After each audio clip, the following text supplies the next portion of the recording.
Chapter 2135, Peak Legacy Forest Saint. Healers, stabilize the MT's HP melee unit, keep Starlink's members away from our healers. A purple-clad, level 67 Cursemancer standing among the independent team commanded while swinging his blue wooden staff, buffing his teammates. Like well-trained soldiers, the independent players followed the Cursemancer's commands to the letter. Even if they faced imminent danger, they followed their orders. Commander, Starlink's offensive is too strong. The boss still has 24% of its HP. I don't think we'll be able to outlast it. A woman expressed her concern as she eyed the boss's HP. In an exquisite light green dress, the woman looked like a fairy as she wielded her green cane. She wore a Tier 2 class insignia for druids. Monsters in the psychedelic forest were quite strong, and to make matters worse, the forest's mana density was painfully low. Magical class players would only be able to exert half of their normal combat power here. Naturally, this affected healers as well. Fighting one of this area's field bosses was incredibly difficult, even more so when trying to fight one of Starlink's expert teams. I know. But if we hand them the boss, we'll have wasted our suppression scroll. Late Autumn, the Cursemancer commander, said as he glanced at the silver-armored berserker leading Starlink's team. Gnashing his teeth, Late Autumn growled, "Moreover, Bright Dawn is leading this team. He's a vicious bastard that kills any player he comes across. He has wiped out more than 10 teams in the ancient Undead country thus far. He won't just let us leave even if we retreat." I support the commander. We are Purple Shadow, one of the Dark Knight Empire's top 10 adventurer teams. If we're going to lose this fight, we'll make sure that no one gets this boss. Half Feather, a level 66 ranger guarding Late Autumn's side, confidently declared. The rest of the team members nodded in agreement. The Dark Knight Empire had countless adventurer teams, so competition was intense. Any adventurer team that could rank among the top 100 in the Empire was powerful enough that even first-rate guilds treated them with some respect. Ordinary third-rate guilds wouldn't even dare offend the Empire's top 100 adventurer teams. Every one of those teams was, without question, a peak adventurer team. Many first-rate guilds would give anything to recruit them. Although the Purple Shadow adventurer team was no match for a superpower like Starlink, it was strong enough to challenge one of the superpower's expert teams. Commander, I don't think our front line can hold out against Starlink for much longer. Should I help them out? Colorful Fruit, the female druid, asked as she watched the enemy push back her team's front line. I'll help too. I'm tired of attacking the boss. I want to teach those Starlink bastards a lesson. Half Feather roared. Alright, but be careful. Starlink's members aren't pushovers, Late Autumn said after giving the matter some thought. Although their team hadn't yet suffered any casualties, he knew Bright Dawn's aim. The Berserker likely wanted to use their team to whittle down the boss's HP. Once the boss's HP was low enough for him, he'd join the fray and wipe out Purple Shadow's healers. Without their healers, the rest of their team would fall. Colorful Fruit and Half Feather had the best chances of stopping Bright Dawn among the team. Both were, after all, experts that ranked among the top 20 of their respective classes within the Dark Knight Empire. Colorful Fruit was particularly powerful within a forest. Although she was a druid, a healer class, she had acquired a peak legacy called Forest Saint. The hidden class greatly enhanced her combat power whenever she stood in a forested area. Understood. Colorful Fruit and Half Feather replied before joining the PvP battle near the boss. Both teams did their best to avoid sending too many players near the boss's perception range to avoid triggering a power boost for the monster. Hence, they restricted themselves somewhat while in combat. To be precise, the teams had only tested each other's strength so far. Vice Guild Leader, the boss has less than 20% of its HP now, a level 67 cleric reported to Bright Dawn, who commanded Starlink's members in this fight. Good. Everyone follow me into battle. Leave none alive. Bright Dawn roared, licking his lips as he led the rest of his team in a charge against the Purple Shadow adventurer team. With his command, the rest of Starlink's members grew serious about eliminating their enemies. The Purple Shadow experts might seem powerful to first-rate guilds, with many of them capable of reaching the Trial Tower's 6th floor, but they were nothing before Bright Dawn's personal security team. Bright Dawn's team consisted of experts that could reach the Trial Tower's 7th floor. 40 of them were even Refinement Realm experts. They could easily decimate a first-rate guild's main force, much less a meager adventurer team. A moment later, Starlink's experts smashed through Purple Shadow's defensive line, which had remained stable until now. Not even the cooperation between 2 or 3 purple shadow experts was enough to stop one of Starlink's, and their HPs plummeted as the fight dragged on. In the end, Starlink only needed a dozen or so players to suppress the 30-plus frontline players from Purple Shadow. The remaining 20-plus then barreled their way toward Purple Shadow's healers alongside their commander. Every one of these players was a Refinement Realm expert. When only 100 yards separated the healers from Bright Dawn's experts, Colorful Fruit and Half Feather reached the battlefield. They were surprised by the sudden turn of events, but they quickly recovered from their daze and engaged the enemy. Immediately, Colorful Fruit cast the Tier 3 over-tier spell, Forest Descent. Waving her cane, the Forest Saint manifested a domain that spread out around her, enveloping everything in her surroundings. The trees within the domain then gained sentience, becoming level 67 Great Lord-ranked Treants. 6 Treants responded to Colorful Fruit's call in total, moving to block Starlink's advance. Moreover, Colorful Fruit gained full control of the vines on the still dormant trees. She commanded more than a dozen vines, every one containing Tier 3 strength. Nearby, Half Feather's crimson bow suddenly brightened with a dazzling glow. 5 crimson magic arrays manifested around the ranger, and whenever he loosed an arrow, the magic arrays did the same, launching flaming arrows to accompany his attacks. Although these flaming arrows were weaker than Half Feather's normal attacks, they couldn't be blocked. Even a Refinement Realm expert would fall under this ranger's assault. Amazing. The Purple Shadow Adventurer team actually has such powerful experts. Starlink's members were stunned for a moment. They had seen their fair share of experts as the members of a personal security team for one of the guild's vice-guild leaders. Thus, witnessing one move was more than enough to give them a general idea of an expert's strength. Based on their experience, they recognized both Colorful Fruit and Half Feather as Refinement Realm experts. Moreover, the two had incomparably powerful skills. Colorful Fruit, in particular, had received a considerable boost to her basic attributes with her last spell. If an ordinary Refinement Realm expert attacked her, they'd likely get a one-sided beating in return. In contrast, Purple Shadow's members expressed their glee as they watched their 2 comrades take action. When this druid and ranger fought together in a forest, they could even defeat a 200-man expert team by themselves. While Starlink's Refinement Realm experts struggled against Colorful Fruit and Half Feather's attacks, Bright Dawn wielded his Whitebone greatsword as he charted through the Great Lord-ranked Treants and vines like a speeding bullet. Even though Half Feather fervently fired at the Berserker, Bright Dawn easily maneuvered past the arrow's trajectories.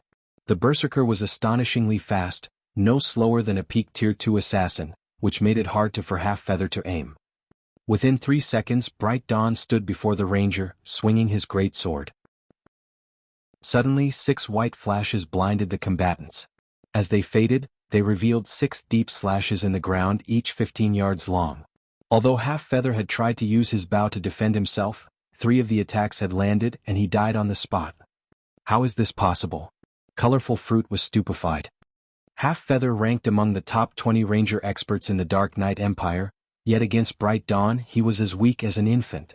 His life had ended in a single move. The strength difference was astounding. A mere ant dares to oppose me? Bright Dawn sneered at Half Feather's corpse. He then shifted his gaze toward Colorful Fruit and said, "All right, you're next." The Starlink Berserker then transformed into a blur as he flew toward the Forest Saint, who stood around 20 yards away. Seeing this, Colorful Fruit panicked. She tried to use her vines to stop Bright Dawn, but she quickly discovered that they were practically non-existent before this madman.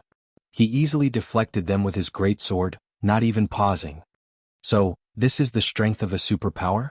At this moment, Colorful Fruit understood that this battle was a lost cause and intended to disregard her defense. Just as Bright Dawn reached Colorful Fruit and raised his greatsword against the druid, he froze and turned toward a figure that had suddenly appeared from behind the nearby trees. When he saw this figure, his expression turned grim. Colorful Fruit and the rest of the players engaged in battle were confused by his abrupt change. When Purple Shadow's Forest Saint followed her enemy's gaze, she noticed a man slowly approaching. This man wore a suit of pitch-black armor with a silvery gray cape draped over his shoulders and carried 2 long swords at his hips. As if he were oblivious of the battle around him, he lightly strolled toward her. Who is that? Chapter 2136, Power of Words. After a quick glance at the approaching swordsman, Colorful Fruit returned her attention to the enemy berserker before her. Bright Dawn's expression was tight and grim as if he were looking at an absolute monster. He completely ignored her, his gaze glued to that distant swordsman. Her enemy's intense reaction confused Colorful Fruit. What's going on? Who is that guy? She wasn't the only one confused. Late Autumn, who commanded Purple Shadow's members from some distance away, was just as shocked by this turn of events. Based on the strength Bright Dawn had revealed thus far, Late Autumn was certain the man was a monster on the battlefield. He even suspected that Bright Dawn could annihilate every Purple Shadow member here by himself. Yet, such a monster clearly feared the swordsman who had just arrived.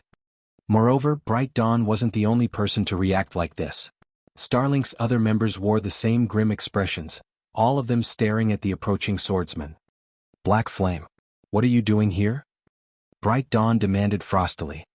At this point, Bright Dawn's hatred for the player known as Black Flame was immeasurable. He had made the difficult decision to abandon Unyielding Soul, joining Starlink as one of its vice guild leaders. He had wanted to make himself more important to Lu Xinglua by sabotaging Unyielding Soul and Crimson Emperor's plans to secure the Traveling Bard hidden class, but Black Flame had single-handedly ruined his. In the end, Starlink had gained far fewer Traveling Bards than its competition. Lu Xinglua had been disappointed in his failure and refused to assign Bright Dawn any notable tasks for some time. Now, after a long list of arduous tasks, trying to earn the responsibility of the ancient undead country's management, Bright Dawn, once again encountered Black Flame. His recollection of this man's strength was still crystal clear. He couldn't forget it if he tired. After all, Black Flame had defeated Sword Demon in the battle for White River City's auction house. Although Sword Demon was quite old, he was a bona fide monster far stronger than Bright Dawn. There were less than a handful of experts that could rival the old man's strength. What? Am I not allowed here? Shifeng asked, smiling as he swept a glance over Starlink's agitated members. Bright Dawn expressed his exasperation in reply. If he were talking to anyone else he would have attacked already. He wouldn't have bothered to trade nonsensical pleasantries. After a second to calm down he asked once more, his tone soft, "What do you want?" The Berserker's question caused Purple Shadow's players to turn to Shifeng again, gaping in shock. Late Autumn felt particularly tongue-tied. He couldn't believe this was happening. Bright Dawn was a peak expert, earning the Undead Sword title. He was famous for his ruthlessness, and he never let an enemy escape with their life. He never negotiated either. Take their Purple Shadow Adventurer team for example. Despite ranking among the top adventurer teams in the Dark Knight Empire, Bright Dawn had attacked without hesitation. Yet, this vicious man was pausing mid-battle to converse with Shifeng. It was unbelievable. "Commander, who is this Black Flame? He's so amazing." Colorful Fruit whispered through the team chat. Alone, Shifeng was strong enough to still Bright Dawn's expert team with fear. These Starlink experts didn't even show Unyielding Soul or Crimson Emperor's experts any respect in the Dark Knight Empire. "I've heard of Black Flame before. I think he's Zero Wings Guild leader, the guild that previously helped the Hundred Flowers Palace. Black Flame himself ranks among the top 50 on the God's Domain experts list. He stands at the very peak of God's Domain." Late Autumn explained what he knew. "I hadn't expected an expert like him to show up in a place like this." Top 50 on the God's Domain experts list? It's no wonder why Bright Dawn seems so afraid. Realization dawned on Colorful Fruit. She barely ranked among the top 100 in the Dark Knight Empire's overall combat power ranks. Naturally, she'd be considered quite powerful in any kingdom or empire, but on the full scale of God's Domain, her strength was nothing. Although the God's Domain experts list focused on players' public achievements, it did reflect a portion of the player's strength. Those who could rank among the top 50 would likely be some of the strongest players in the Dark Knight Empire. Although Bright Dawn was quite powerful, he definitely couldn't rank at the top of the Empire. If Bright Dawn could hear Colorful Fruit's thoughts, he'd likely vomit blood. If his opponent had merely ranked among the top 50 on the God's Domain experts list, he wouldn't have been so afraid. In fact, he'd gladly take any of those experts over this swordsman. "I want this boss and that dark gold treasure chest," Shifeng calmly replied, glancing at the level 69 Grand Lord, which only had 18% of its total HP remaining, and the treasure chest behind it. The Purple Shadow members' jaws nearly hit the ground when they heard Shifeng's demand. Is this guy insane? Shifeng actually intended to steal the boss and its treasure by himself. Even arrogance had a limit. And he had just demanded this from one of Starlink's vice guild leaders. Most importantly, they were currently in Starlink's territory. With just a quick call, Bright Dawn could likely summon a large number of reinforcements. More of his guild's peak experts would probably answer his call as well. Sure, Feng might be stronger than Bright Dawn, but could he take on 3 or 5 peak experts simultaneously? This guy is way too reckless. We're still in the psychedelic forest. Starlink's fortress isn't that far away. If Bright Dawn calls in reinforcements, none of us will escape, Late Autumn thought to himself, watching Sure Feng with an exasperated expression. All fortresses could teleport players across long distances, even in the ancient undead country. The psychedelic forest wasn't that far from Starlink's fortress. A single teleport would be enough for players to reach the forest's edge. Furthermore, plenty of Starlink's expert teams were operating in the area. If Sure Feng truly angered Starlink, he wouldn't have a snowball's chance in hell of leaving the forest alive. Late Autumn and his team had already prepared themselves for utter annihilation when they had decided to stay and fight the boss, despite Bright Dawn's team trying to steal the kill. As long as they could claim the boss's loot and the treasure chest it guarded, their deaths would be worth the effort. However, it was a different story for Sure Feng. Sure Feng was an apex expert in God's domain. One of his lives was likely worth more than a Grand Lord's loot and a dark gold treasure chest. As Purple Shadows members expected a fight to break out between Sure Feng and Bright Dawn, the Berserker sheathed his white bone greatsword. Since guild leader Black Flame wants this bounty, we'll leave out of respect. Let's go. Bright Dawn said before turning to leave, not even sparing the boss and treasure chest a second glance. Starlink's members promptly withdrew from their fights with Purple Shadows members and retreated from the battlefield, following their commander. In less than 15 seconds, all of Starlink's members had left the area, the speed and decisive nature of their withdrawal stunning the adventurer team players. Chapter 2137, Different Level. Although many of Starlink's experts were relieved that they hadn't had to fight Sure Feng, anger roiled in their stomachs after leaving the battlefield. Vice Guild Leader, are we really just leaving? A level 67 assassin geared in black leather armor asked, disgruntled. Black Flame might be powerful, but this is our guild's territory. As long as you command it, at least 3 teams can converge on our location in 10 minutes or less. Couldn't we easily take him down with the strength of 4 expert teams? Starlink was the ancient undead country's overlord. Even players from the Dark Knight Empire's other 2 superpowers had to bow their heads and walk away when they encountered Starlink's members in this neutral map, much less Black Flame. Regardless of how powerful the swordsman was, he couldn't be stronger than Unyielding Soul and Crimson Emperor. The 2 superpowers peak and monster-level experts were far stronger than experts from ordinary guilds, and Starlink had defeated both of them. Furthermore, if news of this retreat spread, it would damage the guild's reputation. Take him down? You think I don't want to? Bright Dawn demanded, glaring at the female assassin. If he were just some ordinary domain realm expert, then sure. But that guy defeated Sword Demon. Even 10 expert teams couldn't do anything to him, let alone 4. Do you understand? If he wished it, none of us would leave this forest alive. The most annoying thing about all of this is that Black Flame was just toying with us. If I had refused to withdraw, he'd take action immediately and teach me how foolish such a decision is.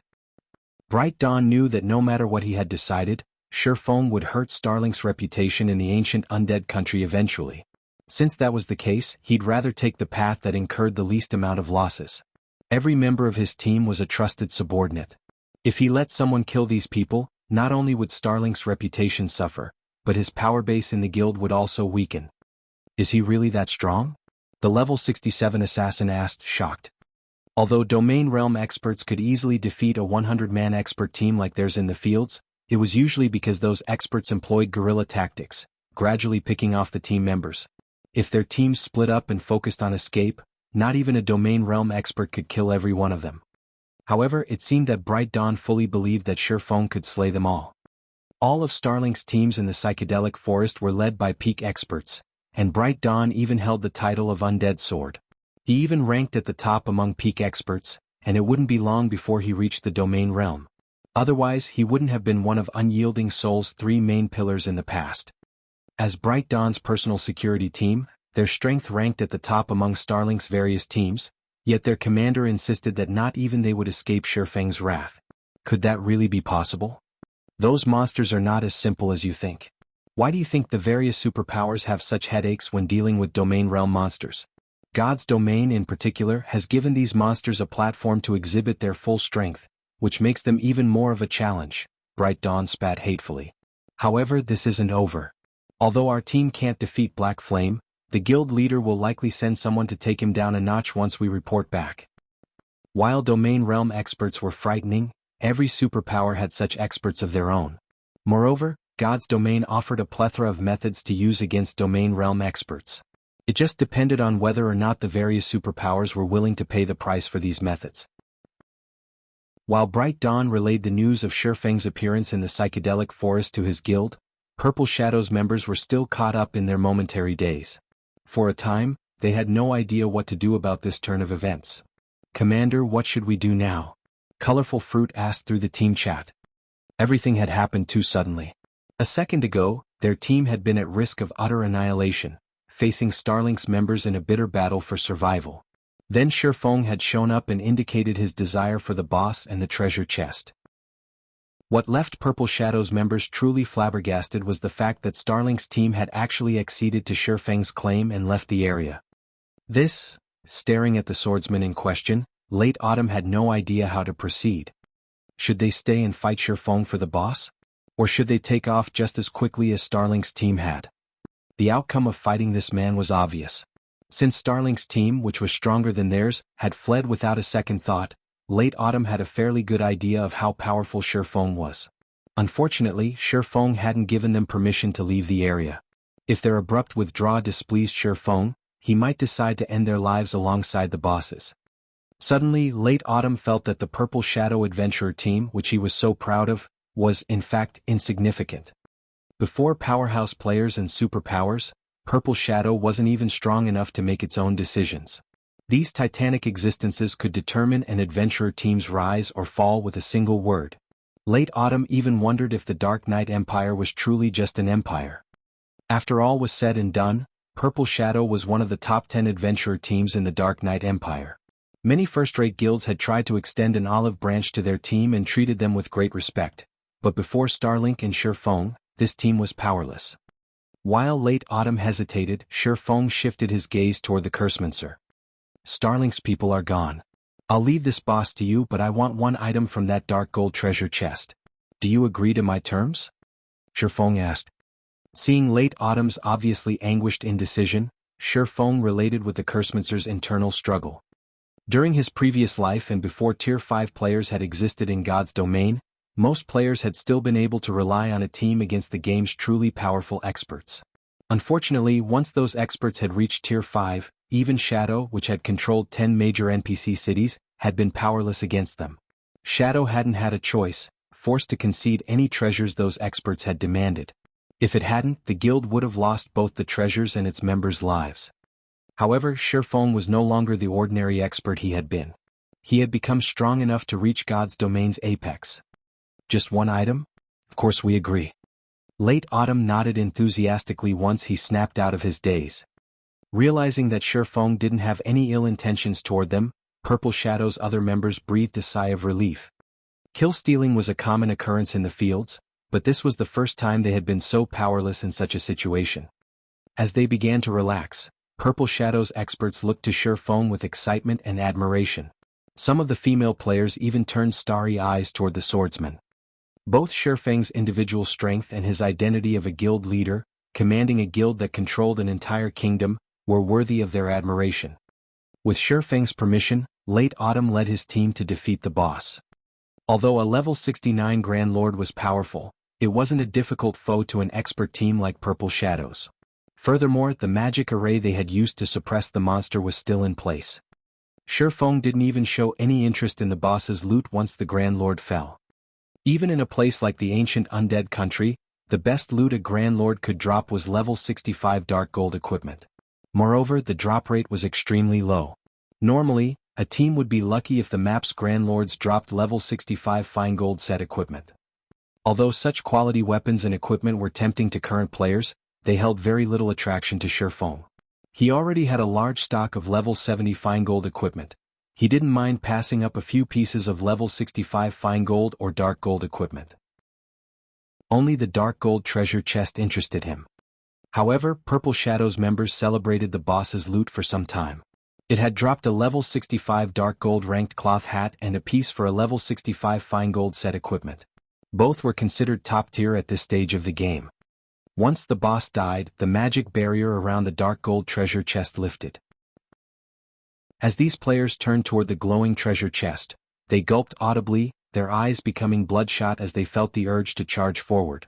However, Purple Shadow's members opened a path for Sure Feng under Late Autumn's command, allowing the swordsman to open the treasure chest. The command didn't surprise any of them.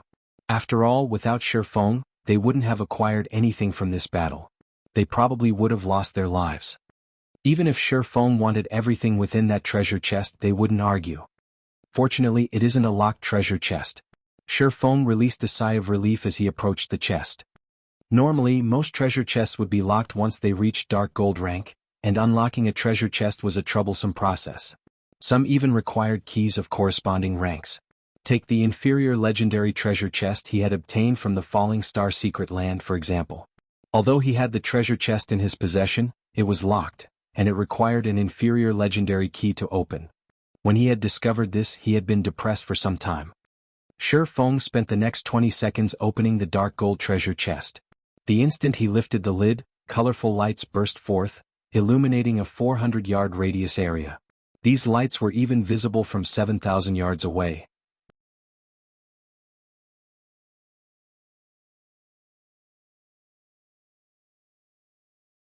Vice Guild Leader, that treasure chest is astounding. It is releasing such a powerful light. The items inside must be extraordinary. The level 67 assassin beside Bright Dawn exclaimed as he gazed at the towering shaft of light in the distance. Ah, good. Very good. Bright Dawn began to laugh. Vice Guild Leader?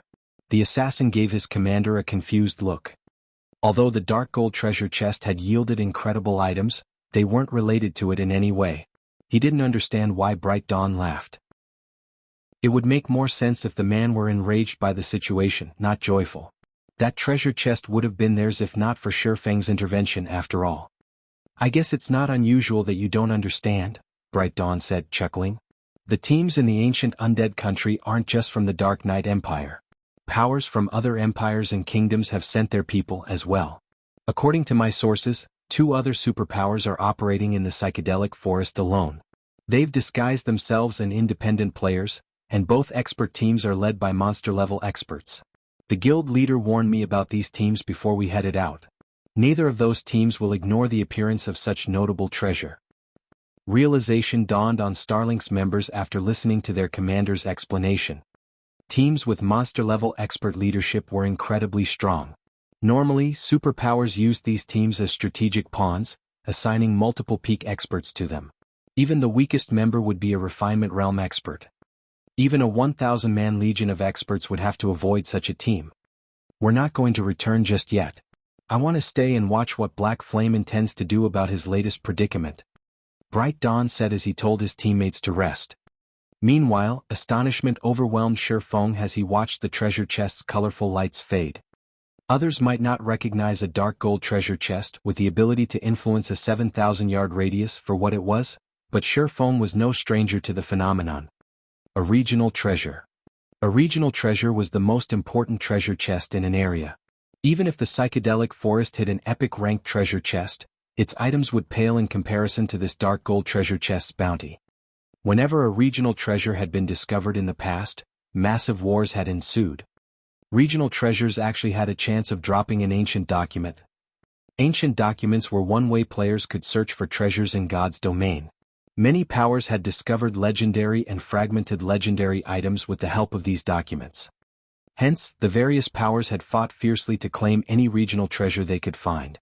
Regional treasures also gave ordinary guilds a chance to claim legendary or fragmented legendary items, giving them a fair chance to compete with the various superpowers for such items.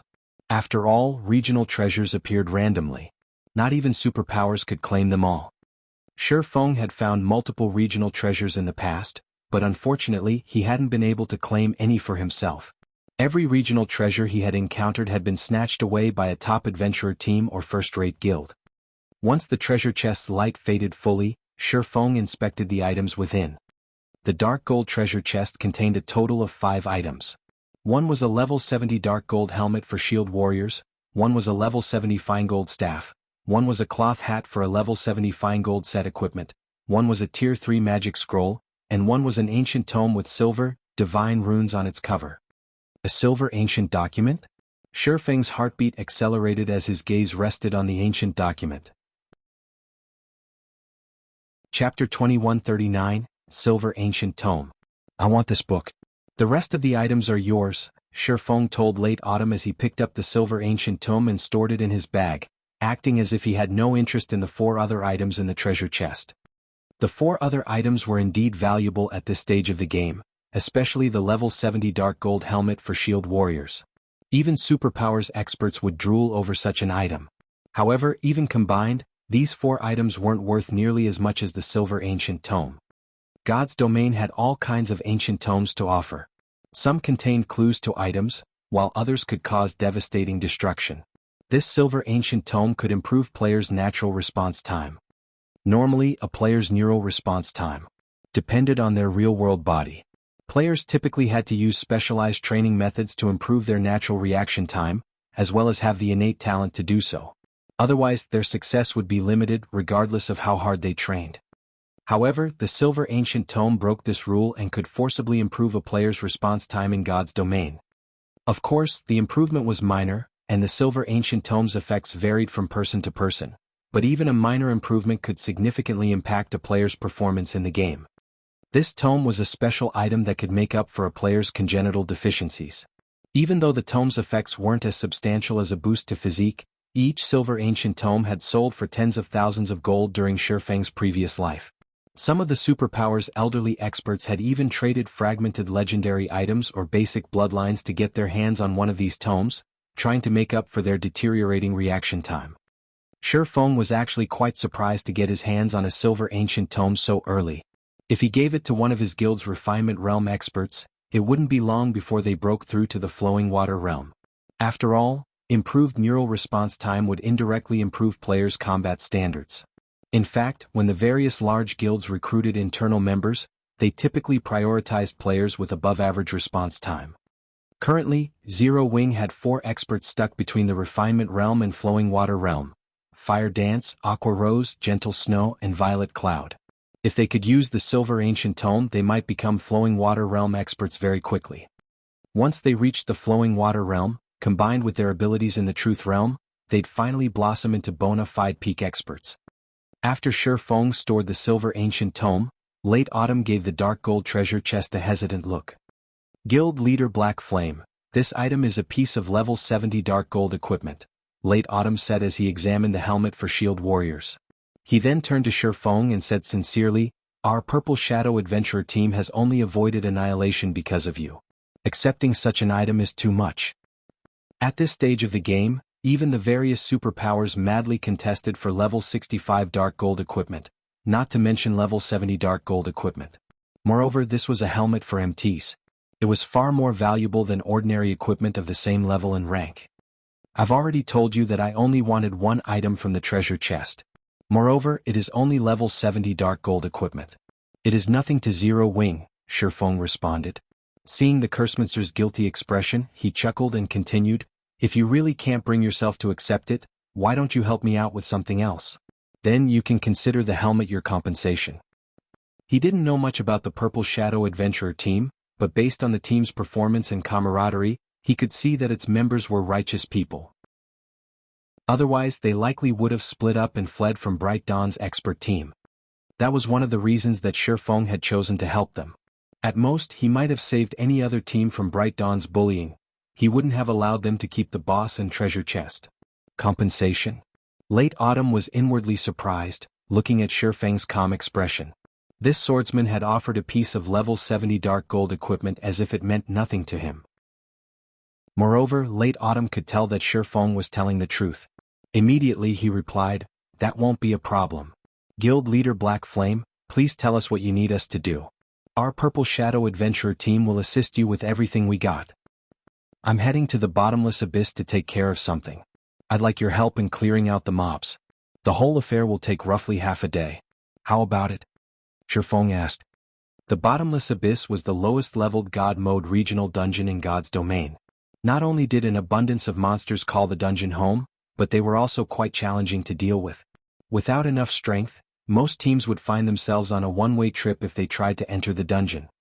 Initially, Shifeng had planned to clear out the monsters in his path by himself. Mobilizing the guild's main force to help him would only be a waste of time and resources. With Zero Wing's current predicament, the guild couldn't afford such an operation. However, since the Purple Shadow Adventurer team had volunteered its help, he was more than glad to accept. From what he had seen thus far, Purple Shadow was quite strong overall. Although the team couldn't compare to Zero Wing's main force, it was close to rivaling other first-rate guilds' main forces. The only real difference between Purple Shadow and a first-rate guild's main force was their equipment. "You're heading to the Bottomless Abyss?" Colorful Fruit's jaw dropped, and she stared at Shifeng in astonishment. For the players grinding in the ancient Undead country, the Bottomless Abyss was a forbidden land, yet Shifeng had originally planned to head straight into the beast's maw by himself. The various major powers had already attempted to enter the Bottomless Abyss, but every one of them had returned in defeat. Some of those teams had even been comprised of experts, led by peak experts. All right. Although late autumn found Shifeng's request surprising, he decided to go through with his promise. "Are we setting off now then?" "Imagine the sooner we get there, the better." Shifeng nodded. "In that case, let's rest and recover. We'll set off in 1 minute," late autumn announced, glancing at his teammates' conditions. "Commander, are we really going into the dungeon?" Colorful Fruit whispered, sounding worried. Even the Windwolf adventurer team retreated after less than an hour. Windwolf was the 5th-ranked adventurer team in the Dark Knight Empire and much stronger than Purple Shadow overall, and they hadn't even made it a full hour in the Bottomless Abyss. Moreover, only half of the team had escaped the dungeon alive. Because of this, the Empire's adventurer teams had begun to fear the regional dungeon. Asking them to spend half a day in the Bottomless Abyss was no different than asking them to commit suicide. "Of course we're going. I've already promised him our help," late autumn said. "Besides, we're in just as much danger now as we would be in the Bottomless Abyss. We might as well take out chances."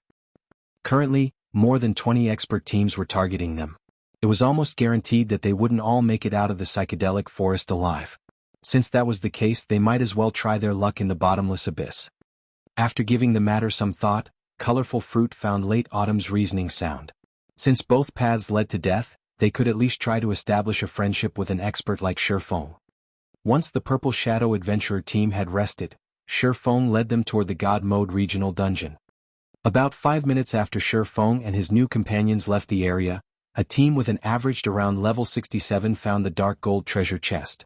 These players' weakest piece of equipment was level 65 fine gold rank, and some of its experts even wore multiple pieces of epic equipment. Every member of the team radiated an imposing aura as well. Overall, this was certainly no ordinary adventurer team. "Boss, those people have already left. By the looks of it, they're heading toward the Bottomless Abyss," a bald, level 68 assassin in blue reported to the stalwart man in a suit of crimson armor. "They should only have departed recently." "They're heading to the Bottomless Abyss?" "A wise decision," the crimson-armored man said, chuckling. "It's a pity that they caught our attention. Notify the other scouts. We'll give chase immediately." Chapter 2140, God Mode Regional Dungeon Ancient Undead Country, Bottomless Abyss. The Bottomless Abyss was a gigantic hole in the center of the psychedelic forest. The radius could rival that of an NPC city's. Pitch-black fog constantly billowed from within, and even from afar, players felt a chill as they watched the fog escape. "So, this is the Bottomless Abyss?" Shock gripped Colorful Fruit as she stared at the massive pit before her. The rest of the Purple Shadow Adventurer team felt the same. Not only was the Bottomless Abyss a spectacular sight, but its aura was also particularly daunting. Despite the distance between them and the regional dungeon, they felt stifled. They couldn't even imagine what it would feel like to stand within the foggy pit. It's no wonder why Windwolf couldn't even last an hour in there. If its aura feels so powerful from out here, I can't imagine how horrific it feels inside. Just moving will likely be taxing, late autumn muttered as he watched the fog rise from the Bottomless Abyss. After seeing this pit himself, he, more or less, understood why Windwolf's members had paled whenever they had mentioned the Bottomless Abyss, claiming that the regional dungeon was no place for current players. The fog is still quite thin. "Let's hurry inside," Shifeng commented as he too watched the fog. He was incredibly familiar with the bottomless abyss, so he was used to the sight. He immediately approached the staircase leading into the pit. Many ancient gods had participated in the Great Ancient War, and the bottomless abyss was a byproduct of one of those battles. According to legend, the destruction the gods had wrought here had been so massive that it had broken through the world barrier that separated the gods' domain continent from the Dark Abyss. As a result, the Dark Abyss's dark energy had flowed into God's domain through the breach, creating this bottomless abyss. Fortunately, the ancient gods had set up a magic barrier here to prevent the dark energy from escaping the regional dungeon, protecting the nearby kingdoms and empires from ruin. Without that foresight, the Dark Abyss's power might have devoured the entire continent. Now, the dark energy within the bottomless abyss sometimes spiked due to the weakening barrier. By this point, the barrier had been in place for tens of thousands of years, and even if the materials used to create it had been godly relic rank, they couldn't withstand the corrosion of time. When the bottomless abyss's dark energy was at its strongest, Tier 1 players could only remain within the regional dungeon for 3 or 4 hours. Tier 2 players could, at most, withstand the energy for 10 hours before they'd have to flee. If they exceeded this time limit, the dark energy would corrode their flesh, and their stamina and concentration consumption would increase exponentially. It wouldn't be long before they died from exhaustion. To make matters worse, players that died from exhaustion within the bottomless abyss would suffer double the normal death penalty, and their souls would enter a weakened state due to the corrosion. The corrosion would give them a debuff that significantly reduced EXP gain for the next 3 to 48 hours. This was why teams without sufficient strength suffered such miserable fates within the God Mode regional dungeon. Not even ordinary Tier 2 players had dared to set foot in the bottomless abyss during Shifeng's previous life. However, as a God Mode regional dungeon, the bottomless abyss had many benefits to offer. Its bountiful resources were only secondary. More importantly, the dungeon's mana density was exceedingly high. Even though the mana within was chaotic and impure, players could rapidly grow stronger by fighting within the dungeon. Furthermore, the bottomless abyss had no lack of powerful monsters with high combat standards, which players could use as training partners. To put it simply, the bottomless abyss was heaven for the strong and hell for the weak. Hence, God's domain's various superpowers had developed a love-hate relationship with the dungeon in the past. As late autumn watched Shifeng walk into the bottomless abyss without any hesitation, he gritted his teeth and led his team to follow the swordsman. The moment Purple Shadow's members entered the bottomless abyss, their bodies began indescribably heavy. Their reaction speeds also slowed slightly. However, the dense mana allowed their minds to remain at their peaks. These players felt like they were having an out-of-body experience as the opposing sensations assaulted them. It was like trying to operate high-performance software on an ancient computer. Moreover, they realized they couldn't see as far within the bottomless abyss. Normally, they could see up to 100 yards away despite the ancient undead country's poor visibility, but now they couldn't see past 50 yards. At this distance, monsters could see them before they noticed, and they'd frequently come under attack. After descending the staircase for about 3 minutes, the Purple Shadow members realized that level 60+ monsters hung from the walls and dominated the staircase. The weakest among them was a lord, and they all radiated intense auras that felt particularly deadly to Purple Shadow's members. Before Purple Shadow's members could react, a group of level 60 and 61 demonic stone apes charged at the team. Demonic stone ape, elemental creature lord, level 60. HP 19, 000/19, 000/000. Prepare for battle. MTs prioritize the stone apes on the staircase. Melee players contain the monsters on the wall. Healers focus on everyone's HP. Late Autumn's response was quick and he cautiously issued commands. Although these demonic stone apes were much lower leveled than they were in the bottomless abyss. Late Autumn couldn't afford to be reckless, employing the most conservative strategy he could think. The demonic stone apes slammed into Purple Shadow's level 66 and 67 MTs. Like seasoned warriors, these monsters used tactics against their player enemies. One stone ape would attack head-on, while 2 or 3 of its companions attacked from the sides. Their coordination was seamless. Purple Shadow's expert MTs couldn't cope with the coordinated assault, and each took 2 or 3 hits during the initial charge. Every MT instantly lost over 50,000 HP, losing more than half of their totals. The healers in the rear began to panic, swiftly casting healing spells.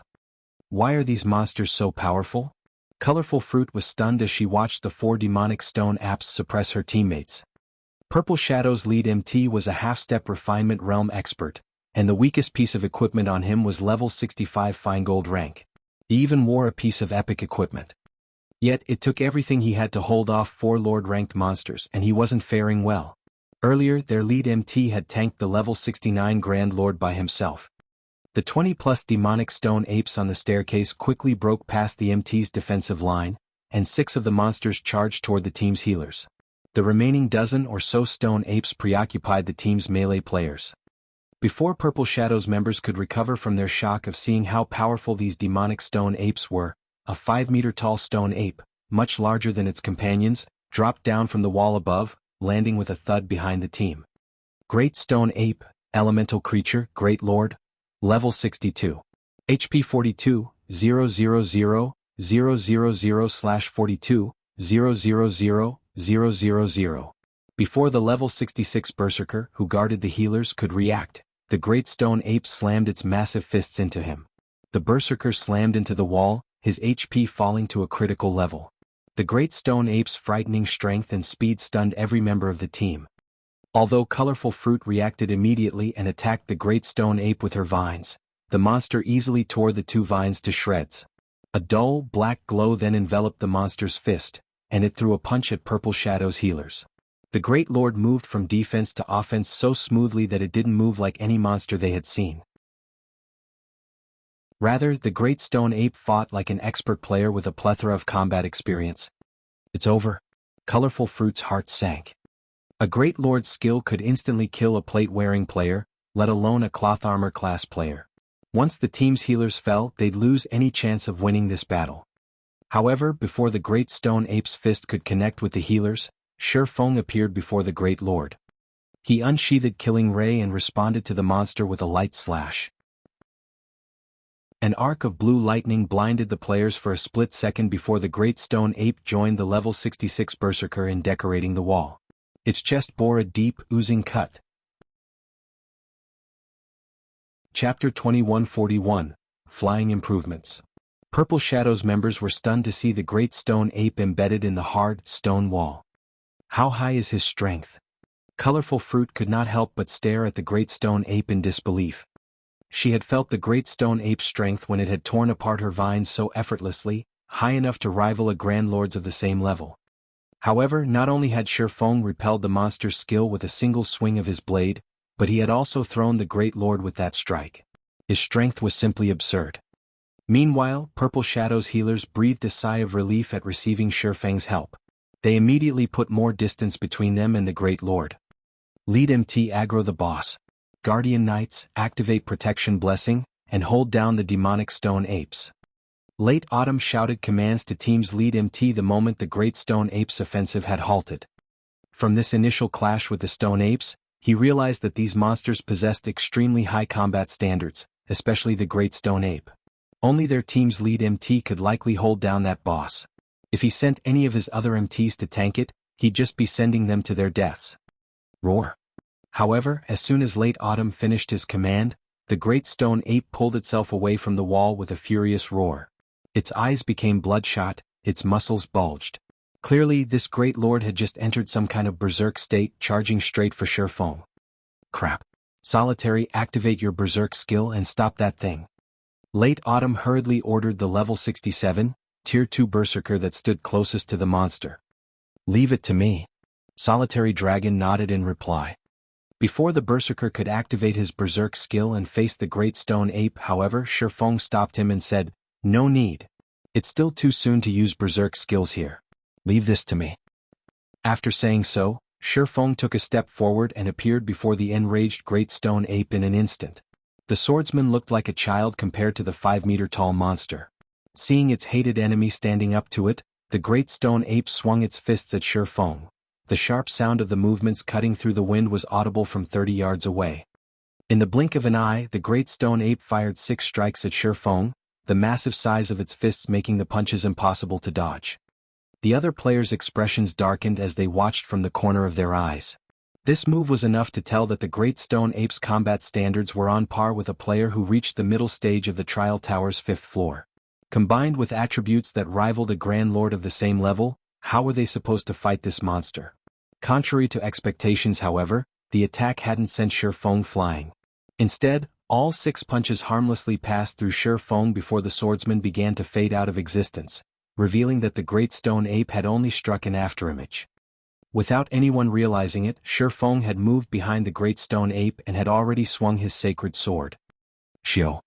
Another blue flash sliced through the great stone ape, eliciting a scream and plundering over 70,000 HP from the great lord.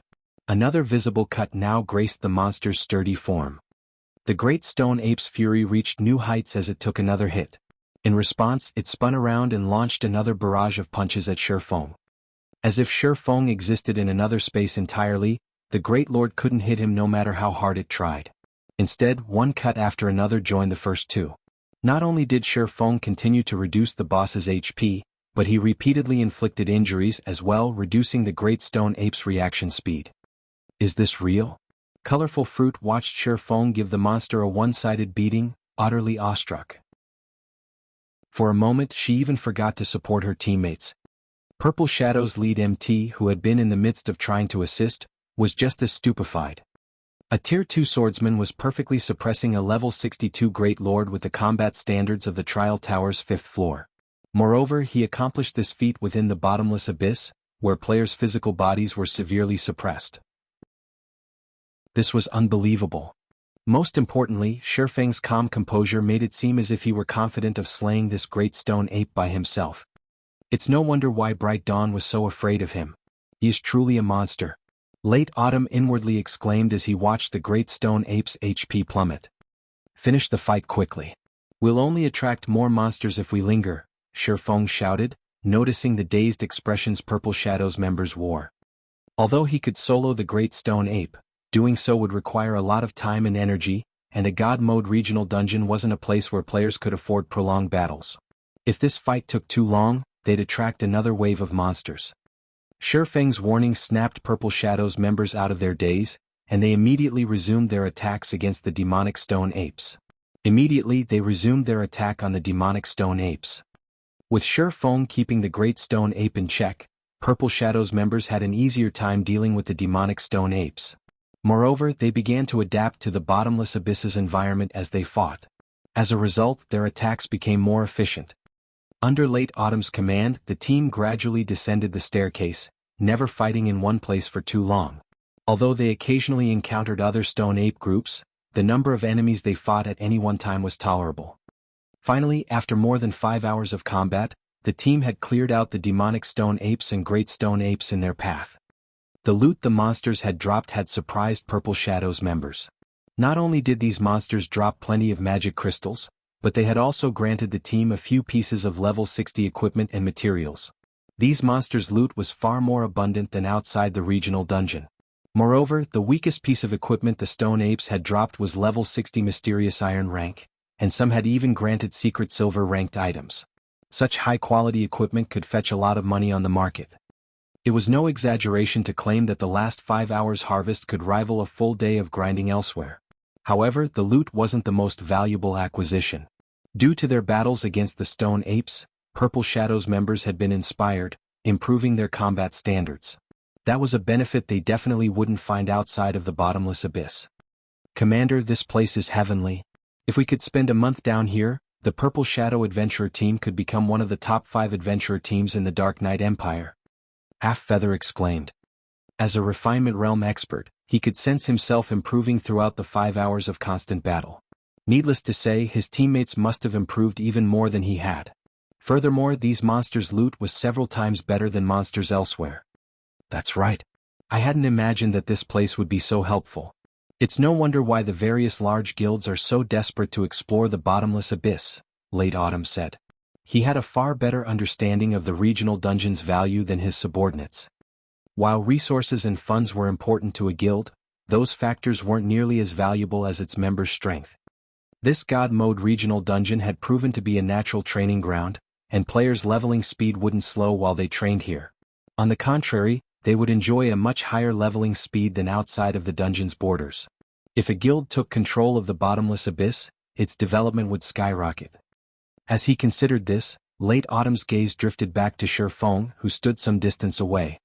A large part of the reason why they were able to survive for more than 5 hours in the bottomless abyss was because of Shifeng. Shifeng had defeated one great lord after another for them. There were also times where two great lords had appeared simultaneously. If not for Shifeng suppressing every great lord that appeared, they would have long since been annihilated. After all, the only person in the Purple Shadow Adventurer team capable of holding their ground against the Great Lord-ranked Great Stone Apes was their lead MT. Even then, the lead MT could only hold his ground against one Great Stone Ape at a time. Meanwhile, after moving for more than 5 hours, everyone also arrived inside a cave. The cave wasn't formed naturally but man-made instead. There were also multiple paths leading out of the cavern, the paths forming a labyrinth. "You guys rest here for now. This place is very safe," Shifeng said as he looked at the exhausted Purple Shadow members. After saying so, he made his way into the labyrinth. The labyrinth-like cave was the bottomless abyss's first floor. At the same time, it was the only place in the entire regional dungeon that allowed for a guild town or city to be transferred over. Chapter 2142, Abyss Residence. After hearing Shifeng's instructions, Late Autumn and the others sighed in relief as they sat down to rest. As for what Shifeng planned to do inside the labyrinth, they had no intention of asking about it. After all, Shifeng was the leader of a guild. He naturally had his reasons for coming to this dangerous place. If they pried too deeply, they might end up annoying or angering him. Moreover, even if they wanted to enter the labyrinth with Shifeng, they most likely didn't have the ability to survive for very long in there. The labyrinth was rife with level 65 plus undead, many of which were great lords. With just their adventurer team strength, they wouldn't be able to progress very far into the labyrinth. Not to mention if they came across a grand lord, their fates would be sealed. In the next moment, Purple Shadow's members saw Shifeng easily weaving through the undead's attacks. Moreover, the undead here actually couldn't keep up with his speed at all, the distance between the two sides steadily widening. After a few seconds, only the undead remained in sight. "The difference between us is really huge," Colorful Fruit said, a bitter smile forming on her face after Shifeng disappeared. "It is indeed massive, but it's not like we can't catch up," Late Autumn said, nodding. "An organization called the Adventurer Alliance has appeared in the Fire Dragon Empire and is currently recruiting powerful adventurer teams. I heard that even super guilds have to treat this Adventurer Alliance with respect. Moreover, the Alliance is even nurturing experts. I received an invitation, but I didn't put too much stock in the matter. On further thought, I feel that we should join the Alliance." In the past, he had been very confident in Purple Shadow's strength, believing that even if Purple Shadow was no match for superpowers wouldn't have an easy time dealing with Purple Shadow either. After today's fight with Bright Dawn's team, however, he realized that he was sorely mistaken. Before a superpower, Purple Shadow didn't even have the strength to protect itself. Unless they became monsters like Shifeng, daunting even an expert like Bright Dawn at the thought of attacking them, they would never secure a foothold in the Dark Knight Empire. Meanwhile, the Fire Dragon Empire's Adventurer Alliance was an existence that could intimidate even super guilds. Needless to say, its existence was extraordinary. After all, the Fire Dragon Empire was one of God's domain's 4 great empires, and far superior to the Dark Knight Empire. Many superpowers and even quite a few super guilds had established footholds there. The fact that the Adventurer Alliance was able to establish a foothold in the Fire Dragon Empire, despite competition from so many superpowers, proved just how powerful it was. As for joining a guild, that was something Late Autumn was not willing to do no matter what. Otherwise, he would have long since joined Starlink together with his comrades. After all, Starlink had extended an invitation to many of the powerful adventurer teams in the Dark Knight Empire. "Commander, can we really catch up to him?" Colorful Fruit turned to look at Late Autumn reflexively, a hint of anticipation gleaming in her eyes. Shifeng's strength was already deeply ingrained in her heart. At this point, what she wanted to do most was to share the same stage with Shifeng one day, instead of staying in the Dark Knight Empire and remaining a frog in a well. It shouldn't be a problem. The Alliance promised that as long as we pass its test and qualify for its training, we will be able to reach the apex of God's domain, Late Autumn said. Previously, Late Autumn had sneered at this promise, as he thought that the Purple Shadow Adventurer team already stood at the Dark Knight Empire's peak. There was no need for Purple Shadow to undergo the Adventurer Alliance's training. However, in hindsight, the gap between Purple Shadow and the Adventure Alliance was massive. Moreover, a power that could stand shoulder to shoulder with superpowers should understand the strength of the various superpowers. Since the Adventure Alliance had declared that it could help qualified players become apex experts, the Alliance was most likely telling the truth. This is great. The next time we meet, I must stand on the same stage as him. Colorful Fruit thought to herself, her fighting spirit soaring. At this moment, aside from Colorful Fruit, Half Feather and the other top experts of Purple Shadow also had similar thoughts. Meanwhile, as Purple Shadow's members were resting, Shifeng had activated Gale Domain to shake off the undead chasing him. The undead here were living beings that died during the Great Ancient War. Not only were their combat standards extremely high, but they were also organized when fighting. You would require a lot of time to defeat them. Fortunately, the undead here were not monsters that persistently chased players. They would give up pursuit once the distance between their target and themselves exceeded 300 yards. Shifeng was a level 76 player, and with his basic attributes, his movement speed was already faster than that of great lords of the same level. After activating Gale Domain, he shook off the level 65 plus undead here right away and effortlessly passed through one area after another. Meanwhile, the deeper he ventured into the labyrinth, the higher the levels of the undead he came across, the monster's levels gradually increasing from 65 to 70. Finally, after traveling through the labyrinthine pathways for more than an hour, Shifeng arrived before a dilapidated palace in a cavern that was enveloped by a magic barrier. None of the wandering undead dared come within 100 yards of the magic barrier. Shifeng, however, walked toward the barrier without hesitation. The magic barrier specifically targeted undead and was totally ineffective against the living. There was no creature inside the palace besides the phantom of a gray-robed old man. If players used an advanced identification skill on this old man, they would discover that he was actually a level 180 Tier 4 hero. The title of hero was not easily obtained in God's domain. The existences granted the title of hero were invincible in their tier. Meanwhile, not only was this old man a hero, but his title had even been bestowed by an ancient god. In other words, he was blessed with a portion of an ancient god's power, making him the strongest NPC in the entire Bottomless Abyss. Young adventurer, this is not a place for the living, the hero Saibu said as he opened his eyes to look at Shifeng. Immediately, a horrific aura filled the palace. If an ordinary Tier 2 player were standing here right now, this horrific pressure would most likely scare them stiff. However, Shifeng had the support of multiple fragmented legendary items and a bloodline, so he managed to withstand the pressure brought on by this aura. Esteemed hero Saibu, I am here by the will of the gods to expel the darkness, Shifeng said respectfully as he stood 30 yards away from Saibu. Players wanting to transfer a guild town to the Bottomless Abyss needed to fulfill 3 conditions, 2 of which were the standard conditions for transferring a guild town. The third condition was a hidden condition, passing Saibu's test. The first part of the test was enduring Saibu's aura. In the past, 90% of the powers that attempted this test had failed at the very start because ordinary experts couldn't endure Saibu's aura at all. One needed the basic attributes of a Tier 3 player of the same level to do so. Otherwise they would be forced to kneel, then get teleported out of the palace. Not bad. Being able to move so close to me proves that you have the strength to deal with the darkness, Saibu said, smiling and nodding in approval when he saw that Shifeng was barely affected by his aura. However, you cannot expel the darkness here with just this. Since you are a bronze legatee, I can set up a stable area for your residence, which will allow you to combat the darkness here long-term.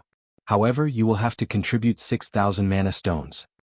Lord Saibu, here are the 6,000 mana stones you require, Shifeng said as he took out the mana stones he had prepared beforehand. He had basically emptied out the guild's reserve of magic crystals to make these 6,000 mana stones. However, this price was well worth it if he could move Stone Forest Town here. Excellent.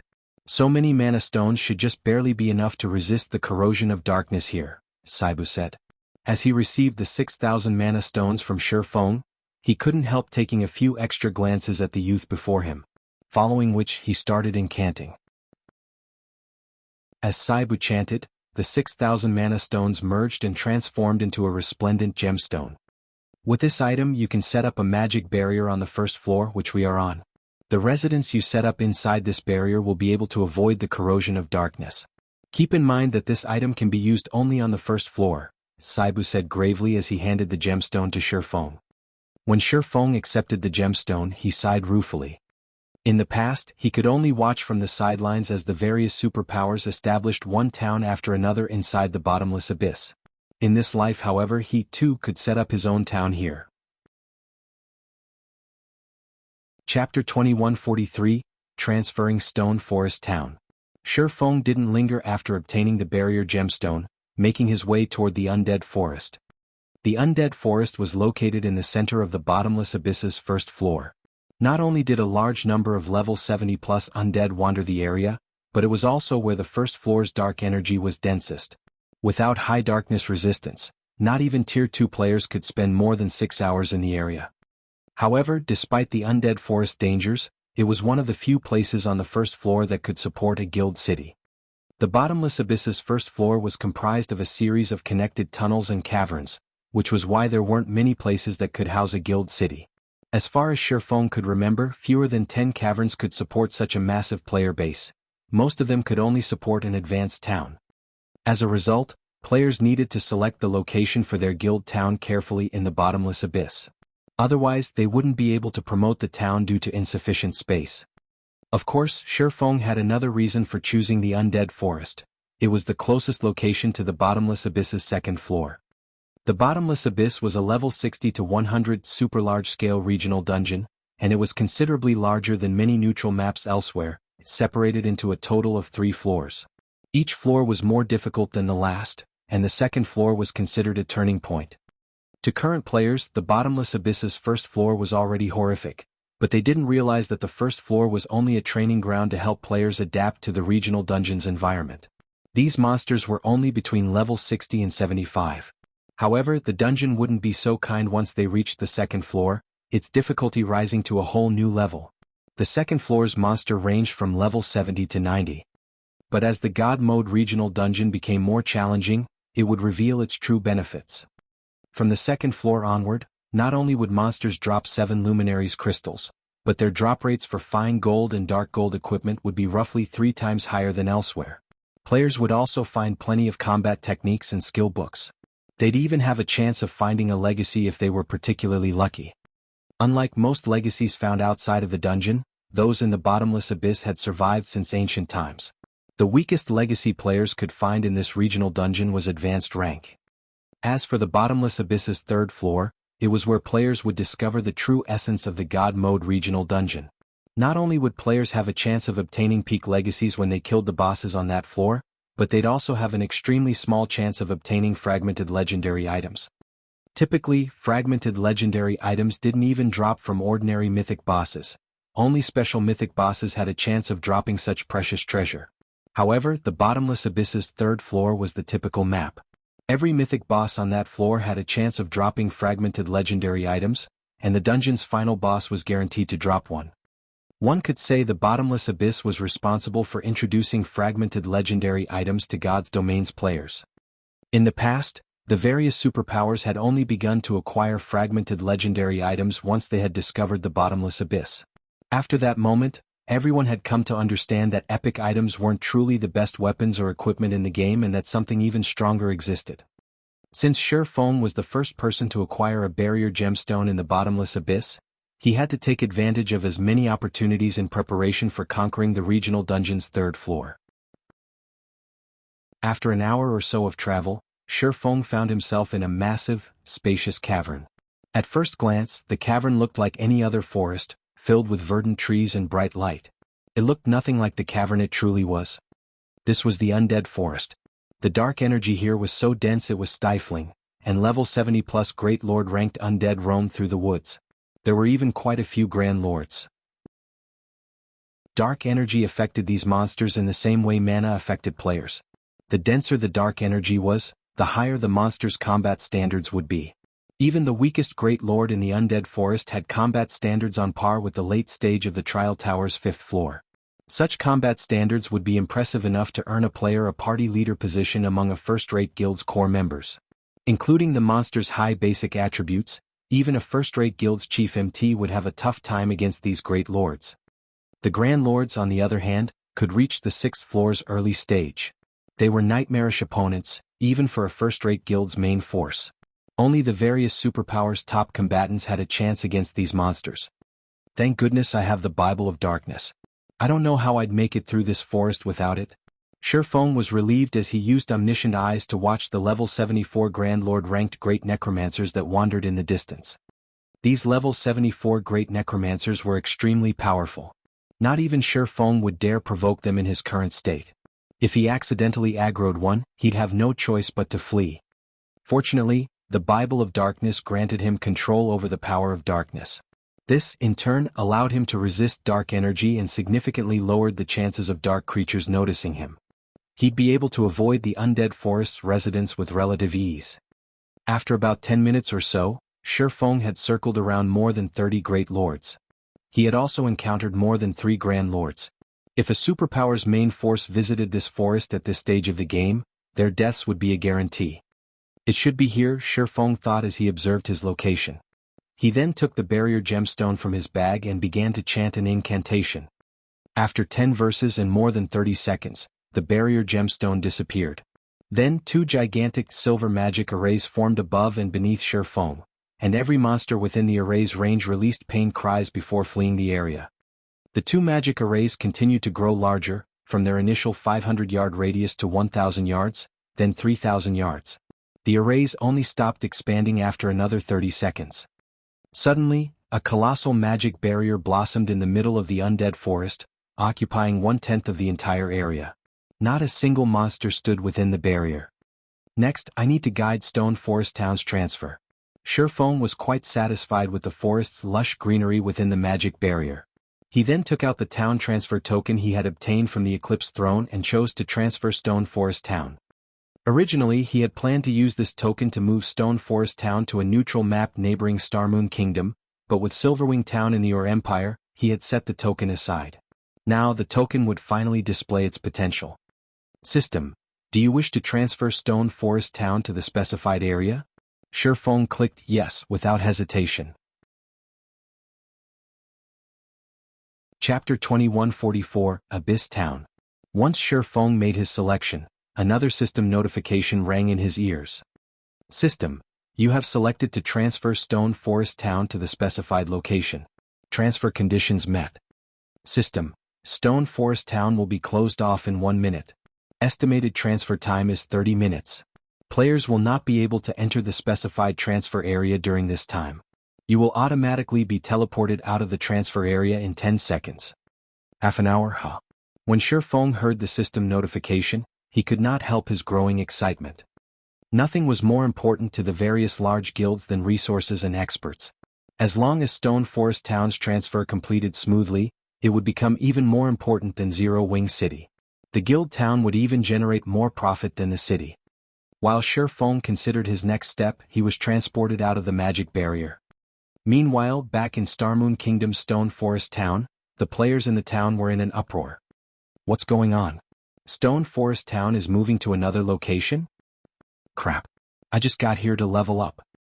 What is Zero Wing trying to do? Stone Forest Town has just begun to recover, yet Zero Wing is moving it elsewhere? Does Zero Wing think the town will attract more players if it's in another location?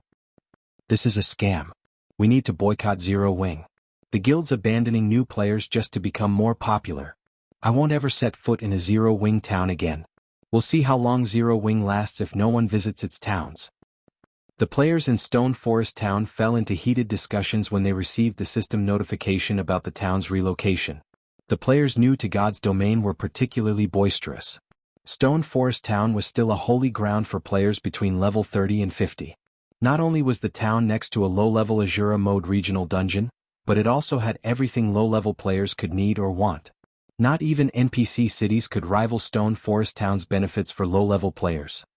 However, before they had the chance to enjoy these benefits, the system had announced Stone Forest Town's transfer to another location. This meant the time they had spent trying to reach the town had been for nothing. Meanwhile, news of Stone Forest Town's relocation quickly reached Starmoon Kingdom's various major powers. What? Zero Wing is moving Stone Forest Town to another location? Stone Forest Town's popularity has only begun to recover.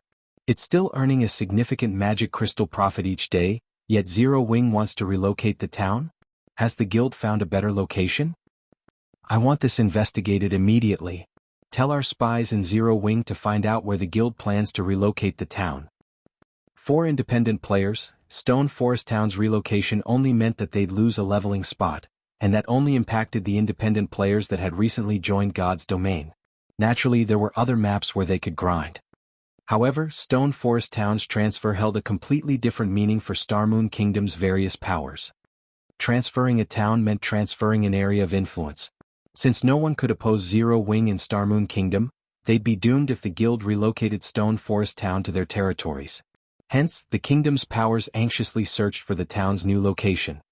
While Starmoon Kingdom's various powers panicked, Yuan Tiexin, who resided in one of White River City's advanced restaurants, stared intently at the report he had just received from a subordinate. "Uncle Yuan, have our spies learned anything?" Purple Jade asked curiously.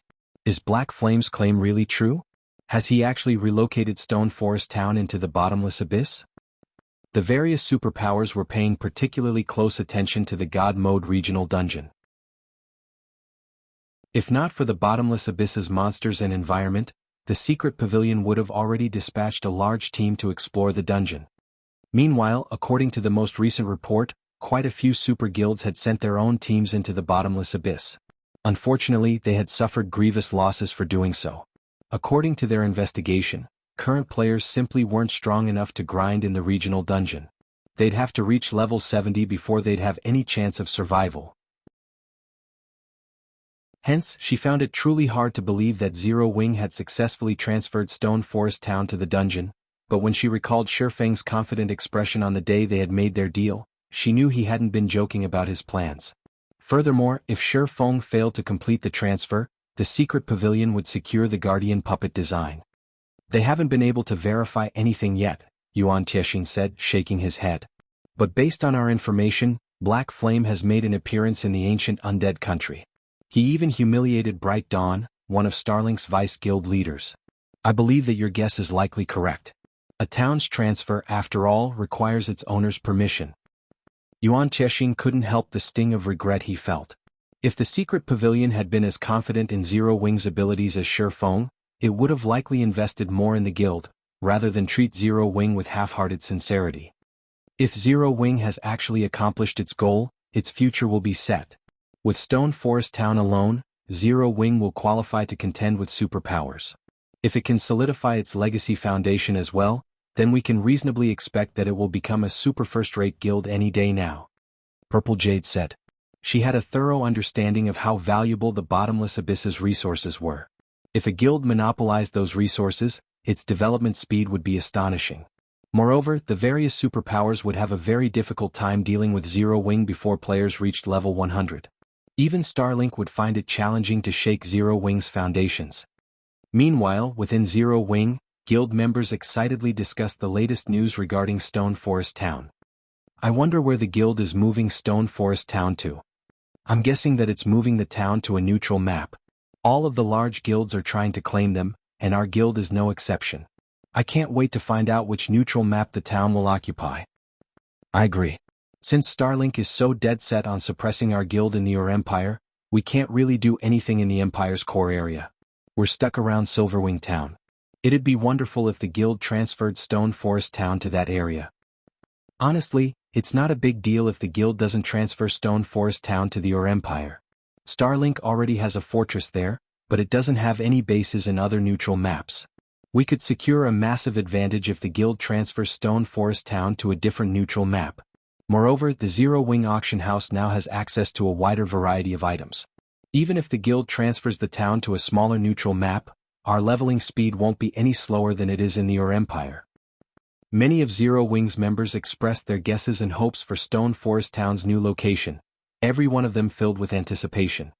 Although Fire Dance had repelled the Starlink forces camped outside of Silverwing Town and restored some of the guild's morale, that didn't change the fact that Starlink still harassed the guild's members in the rest of the Empire and the other neutral maps around Starmoon Kingdom.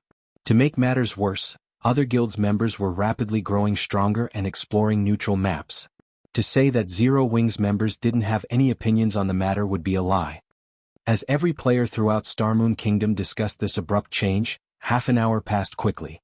Many of the players keeping an eye on the guild teleportation function soon noticed that Stone Forest Town's name had reappeared among the list of available destinations. However, they were dumbfounded when they saw the level 60 limit. What's going on? Why is there a level limit? As players wondered about this oddity, some guild members, those above level 60, couldn't help themselves and purchased a guild transfer scroll to visit Stone Forest Town. When these Zero-Wing members arrived, the sound of a system notification reached their ears. System, you have discovered the Bottomless Abyss. Chapter 2145, Attention, the Bottomless Abyss. Most of the Zero-Wing members that had teleported to Stone Forest Town had failed to react to the system notification, but some of those players who had a certain understanding of the ancient undead country were excited to see it. Is this real? We're actually inside a God Mode regional dungeon. All hail the guild leader. Our guild is set for life now.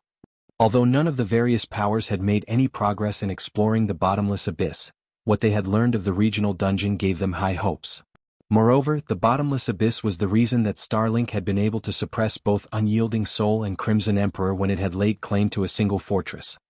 Stone Forest Town's new environment also surprised Zero-Wing's members.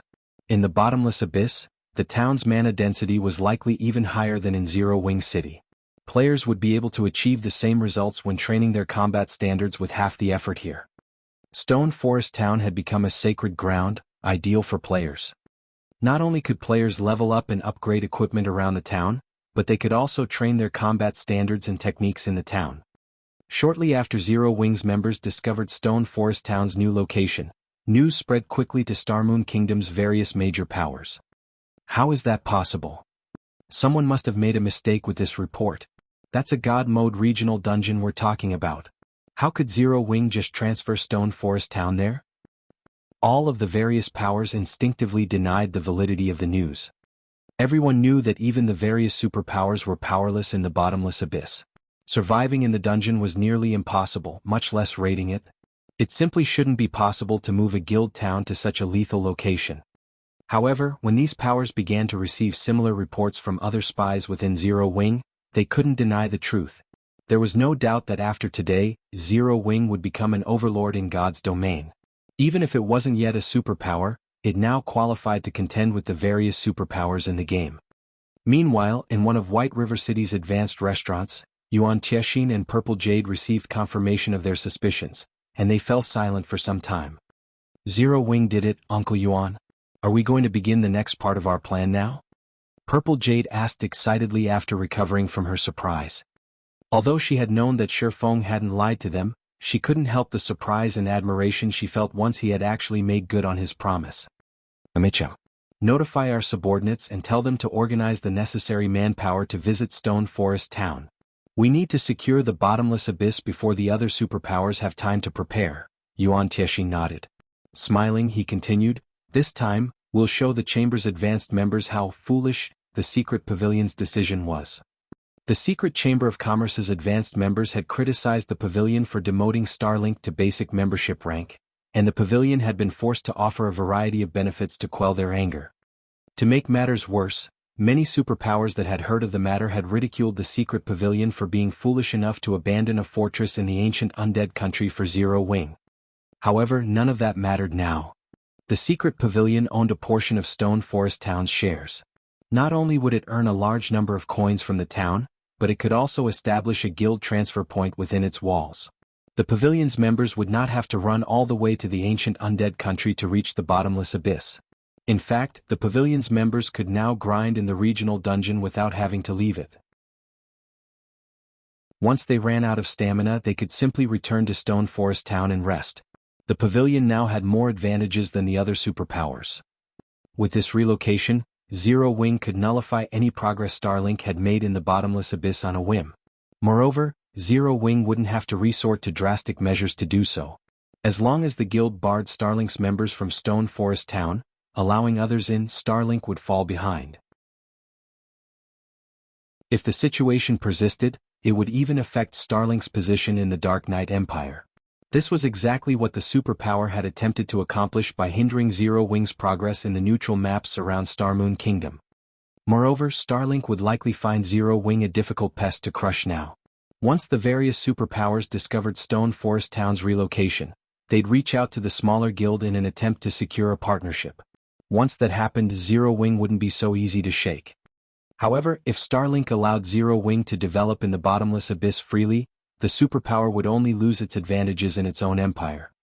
I doubt anyone had imagined that a small guild like Zero Wing would put the Dark Knight Empire's overlord in such a bind. As Yuan Tiexin remembered when Zero Wing had been small and weak, he couldn't help his rueful sigh. Zero Wing's developmental history was practically a miracle. After today, Zero Wing would qualify to stand on the same stage as the various superpowers.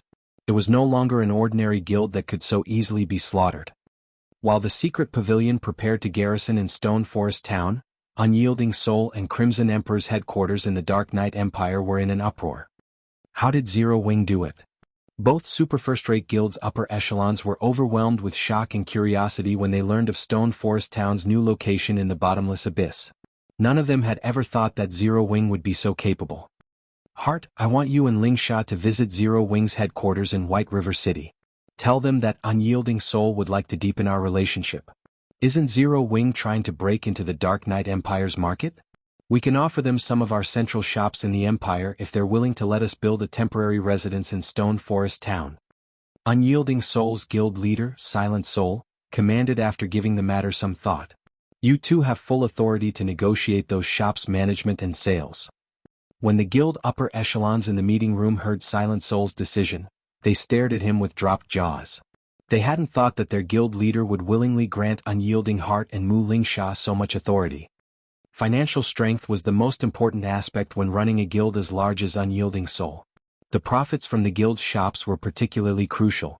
Shops were a guild's lifeblood, and the fact that Silent Soul had given Unyielding Heart and Mu Lingsha control of the guild's lifeblood meant he had granted them the authority that was only second to his, the guild leader. Unyielding Soul wasn't the only superpower interested in cooperating with Zero Wing. Superpowers throughout God's domain promptly made their way to Starmoon Kingdom's White River City as well.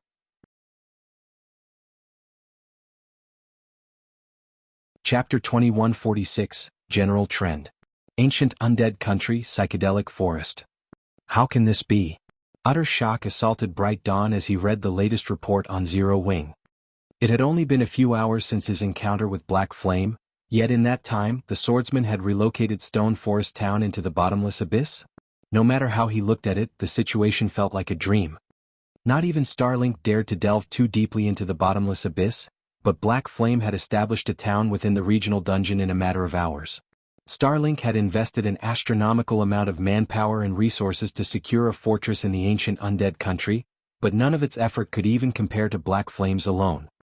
Many superpowers had already begun to make their way to White River City to negotiate with Zero Wing due to the guild's latest success. Needless to say, they all wanted a cut of Stone Forest Town's shares and a temporary guild residence within the town. If Zero Wing agreed and accepted these superpowers' help, Starlink wouldn't be able to continue its assault against the enemy guild. Moreover, Starlink's development would descend into the pits of hell due to Stone Forest Town's prosperity. As a result, Lu Xinghua had ordered Bright Dawn to use everything Starlink had to destroy or capture Stone Forest Town before Zero Wing could stabilize its position in the bottomless abyss. Has something happened, Vice Guild Leader? The assassin beside Bright Dawn asked curiously when he saw his commander's sneer. Good news? Wonderful news. Bright Dawn said, laughing. Black Flame had humiliated him earlier, and he hadn't expected to find a chance to take revenge so soon. Why wouldn't he be excited? Good news? The assassin gave Bright Dawn an odd look. MHM. The guild leader has commanded me to deal with Stone Forest Town. Moreover, I get to mobilize the guild's full strength. Bright Dawn explained. All of it. The news shocked the assassin. He had already learned about Stone Forest Town's relocation to the bottomless abyss since it had sparked a commotion among Starlink's members. Naturally, the news had shocked them all. However, Lu Xinghua's command to mobilize the guild's full strength against the town was even more unexpected. The various superpowers had far more influence than ordinary guilds, and the guild typically only mobilized a fraction of its strength for any of its operations. Even when Starlink had targeted Unyielding Soul, for example, it had only used a small fraction of its true power. Yet now, Starlink wanted to turn every weapon in its arsenal against a non-superpower like Zero Wing, That's right. Everything. Bright Dawn nodded as he grinned wickedly. I had expected to wait a long time before I had a chance to claim vengeance.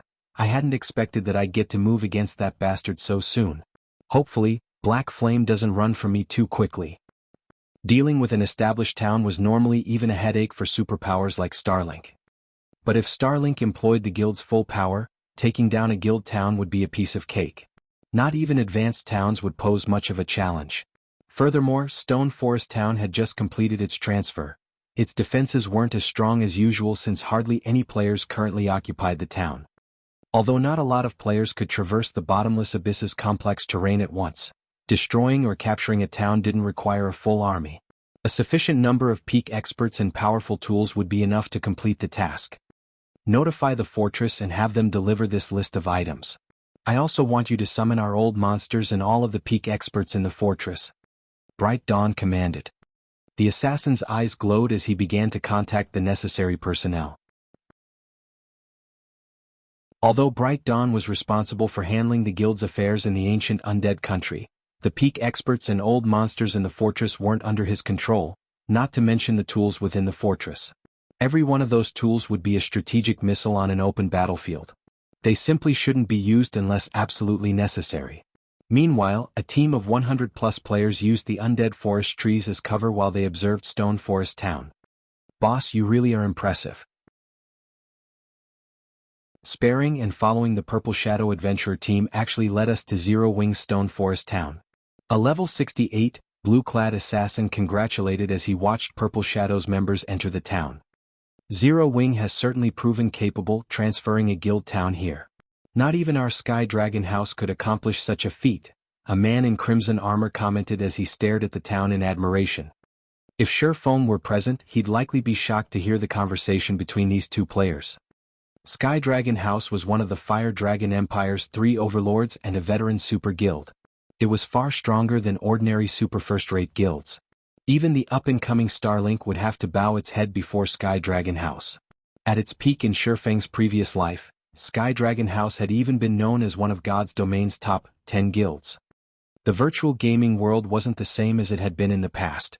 Countless corporations now invested in the industry, and becoming one of God's Domain's top 10 guilds meant that it stood among the best of the best. Not even ordinary super guilds had any hope of comparing to Sky Dragon House. Only a transcendental existence like the Secret Pavilion could contend with such a powerhouse. What should we do next, boss? The blue-clad assassin asked. We're not just here to pay a visit, are we? Of course not, the crimson-armored man said, laughing. Zero Wing is quite impressive to pull off such a move, but the Bottomless Abyss isn't fit for the likes of such a small guild. Moreover, Zero Wing hasn't learned that the nail that sticks out gets hammered down. Rather than let other powers get their hands on Stone Forest Town, we should claim it. I was hoping you'd say that, the blue-clad assassin said as he licked his lips, anticipation and killing intent flashing in his eyes. As far as he was concerned, treasure only belonged to those with the strength to keep it. Zero Wing, meanwhile, didn't qualify to lay claim to such a precious place like Stone Forest Town. But we should wait for a little while longer, the crimson-armored man decided. Wait? What? The assassin asked, confused. Right now we aren't the only ones here, the crimson-armored man said, smiling as he gestured to a team hiding on a nearby plateau. Players from Pride Empire. The assassin in blue frowned when he noticed the other players. Pride Empire was another of the Fire Dragon Empire's overlords, and it wasn't any weaker than the Sky Dragon House. Finding its guild members here wasn't good news for them. They're likely thinking the same thing that we are. If we make the first move, they'll try to take advantage of the situation, the crimson-armored man said. But we can't just wait here, boss. Plenty of superpowers have set their sights on Stone Forest Town. If we don't move quickly, securing the town will become more of a challenge, the assassin complained. Before the man in crimson armor could reply, he received a message. Sure enough, they've discovered us, the crimson-armored man reported, chuckling as he read the message. Moreover, they're taking the initiative to ask for our help in securing Stone Forest Town. What? They actually want to cooperate? The assassin was surprised to hear it. The Sky Dragon House and Pride Empire were rivals. Although their two guilds had very few public confrontations, they constantly fought in secret. This could work too. Rather than waste each other's time, We might as well work together to claim the town before more competitors show up, the crimson-armored man said after giving the matter some thought. Tell everyone to get ready. Understood. Although the blue-clad assassin didn't like the idea of working with his guild's rival, he had no choice but to obey his commander's orders. Under the crimson-armored man's command, the team from Sky Dragon House snuck toward Stone Forest Town while the Pride Empire's members did the same.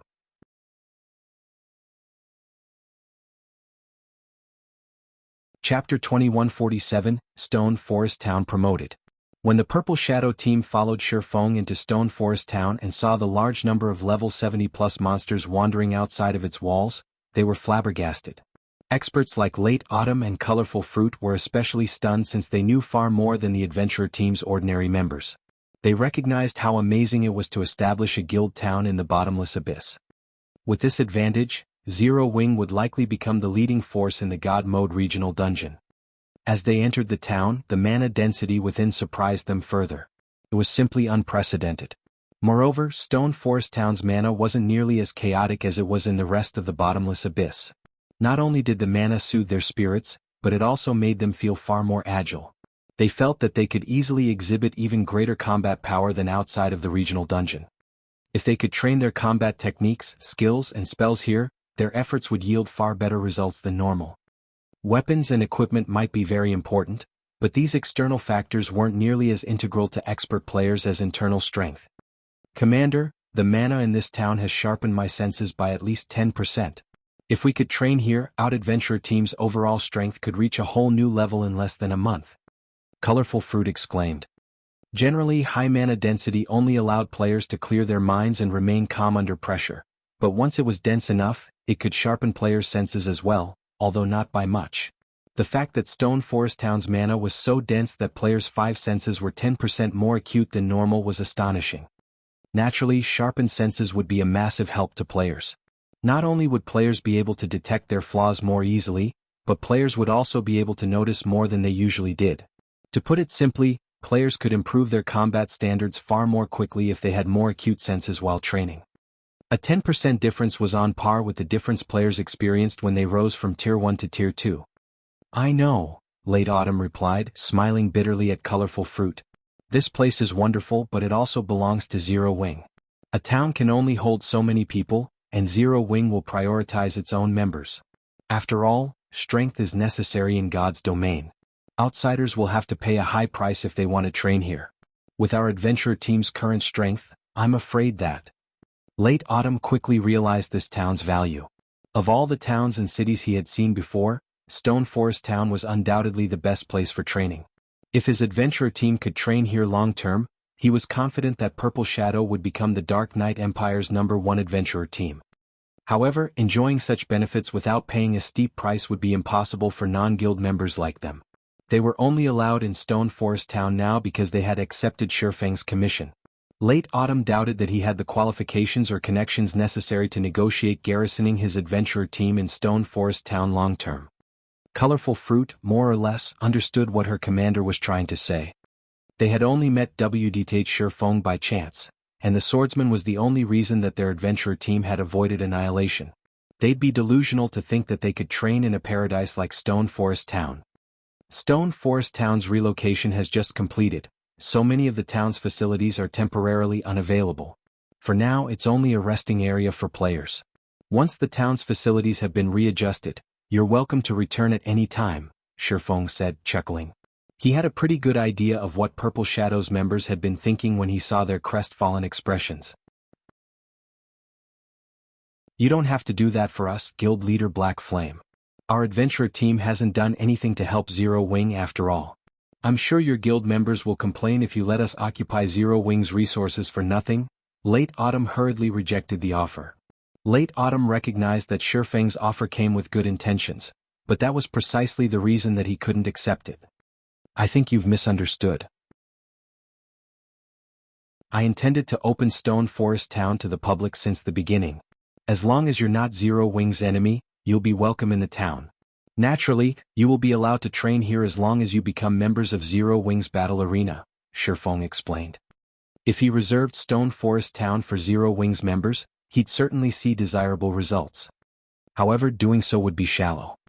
First, level 100 wasn't the maximum level in God's domain, and second, the town's growth was far more important than monopolizing its benefits. Are you serious, Guild Leader Black Flame? Colorful Fruit could not help but ask. None of the various major powers would share such a paradise with outsiders, but based on Shifeng's claim, he even planned to cater to ordinary players in the town. This was simply madness. Of course. Why would I joke about something like that? Shifeng asked, chuckling. Shifeng's response rendered Purple Shadow's members speechless. He acted as if such a crucial matter were insignificant. Late Autumn couldn't help his budding admiration for both Shifeng and Zero Wing as a whole. Not even the various superpowers would likely be so this generous. While Purple Shadow's members rested in Stone Forest Town, Zero Wing's members began to flood in. Yuan Tiexin and his entourage arrived shortly after. Due to the agreement with Shifeng, the secret pavilion established a temporary residence in Stone Forest Town, allowing the pavilion's members to teleport to the town freely.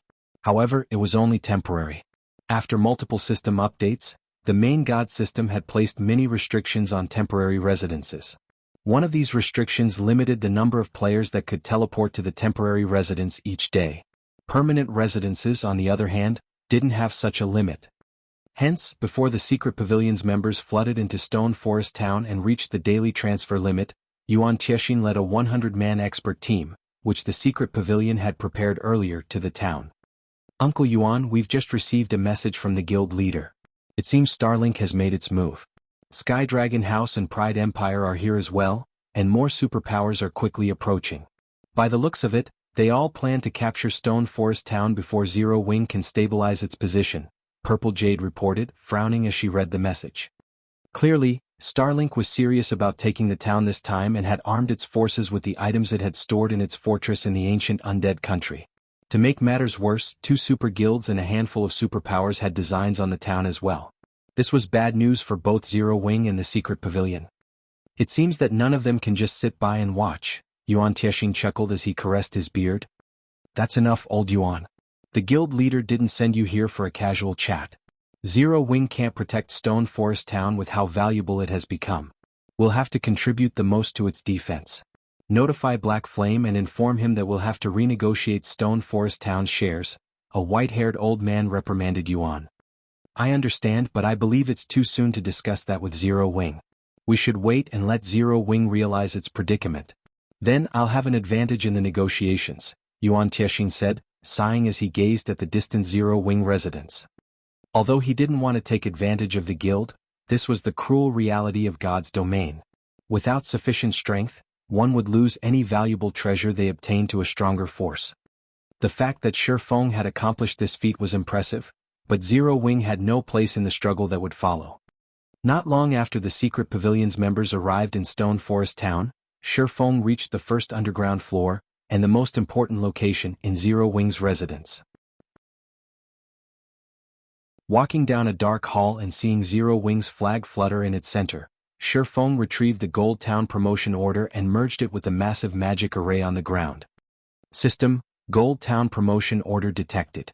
Do you wish to promote Stone Forest Town into a basic city? Promote.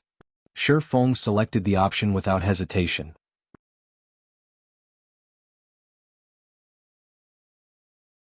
Chapter 2148, Another Uproar. Inside Zero Wing's residence in Stone Forest Town. After Shifeng chose to promote Stone Forest Town, 2 gigantic magic arrays suddenly appeared, one in the air and the other on the ground, enveloping the entirety of the town. The players inside Stone Forest Town could not help but grow nervous at the sight. What's going on? Yuan Tiexin looked in confusion at the magic array above him. Although he did not have a great understanding of magic arrays, the one above him was no doubt the largest he had ever seen. Moreover, the mana flowing around it was actually visible. The intensity of its aura also greatly surpassed that of mythic monsters. While everyone was panicking over this sudden development, a system notification suddenly entered the ears of every player inside Stone Forest Town. System: Stone Forest Town has been promoted to a basic city. You will be teleported out of Stone Forest Town in 30 seconds. Everyone in Stone Forest Town immediately fell into a daze upon receiving the system notification, wondering whether or not they had heard wrong. How? Stone Forest Town actually got promoted into a city? No one could believe this was true. The secret pavilion's members in particular were dumbfounded by this situation. Impossible. To become a city, a town needs not only sufficient defensive structures and an astronomical amount of popularity but also a large number of permanent residents. Stone Forest Town just transferred to this place, so how could it possibly get promoted to a basic city? The white-haired old man from the secret pavilion yelled in denial. Everyone else from the secret pavilion very much agreed with this old man's words. After all, only a handful of people in the secret pavilion was more knowledgeable than this old man about the promotion of a guild town. Moreover, this old man was also one of the publicly acknowledged top 5 master town architects in God's domain Easy Wind. A master town architect was, basically, a master architect. Although the architect subclass did not seem that amazing and was far from comparable to the forger and alchemist subclasses in terms of popularity, as players progressed in God's domain, the various major powers gained a greater understanding of the purpose of master architects. As a result, they also started placing greater importance on the architect subclass. This was because the development of guild towns often required advanced constructions. Moreover, the planning of a town was also extremely important. If carried out properly, it could accelerate a guild town's development substantially. Meanwhile, the guild towns built using Easy Wind's designs developed 30% faster than guild towns that used the default designs. Moreover, Easy Wind had even designed an advanced construction before. Due to Easy Wind's ability and accomplishments, his position in the secret pavilion was superior to even Yuan Tiexin's, who was constantly conducting negotiations and leading expeditions for the guild. When it came to discussing the development of guild towns, Easy Wind held more authority than even the secret pavilion's vice guild leaders.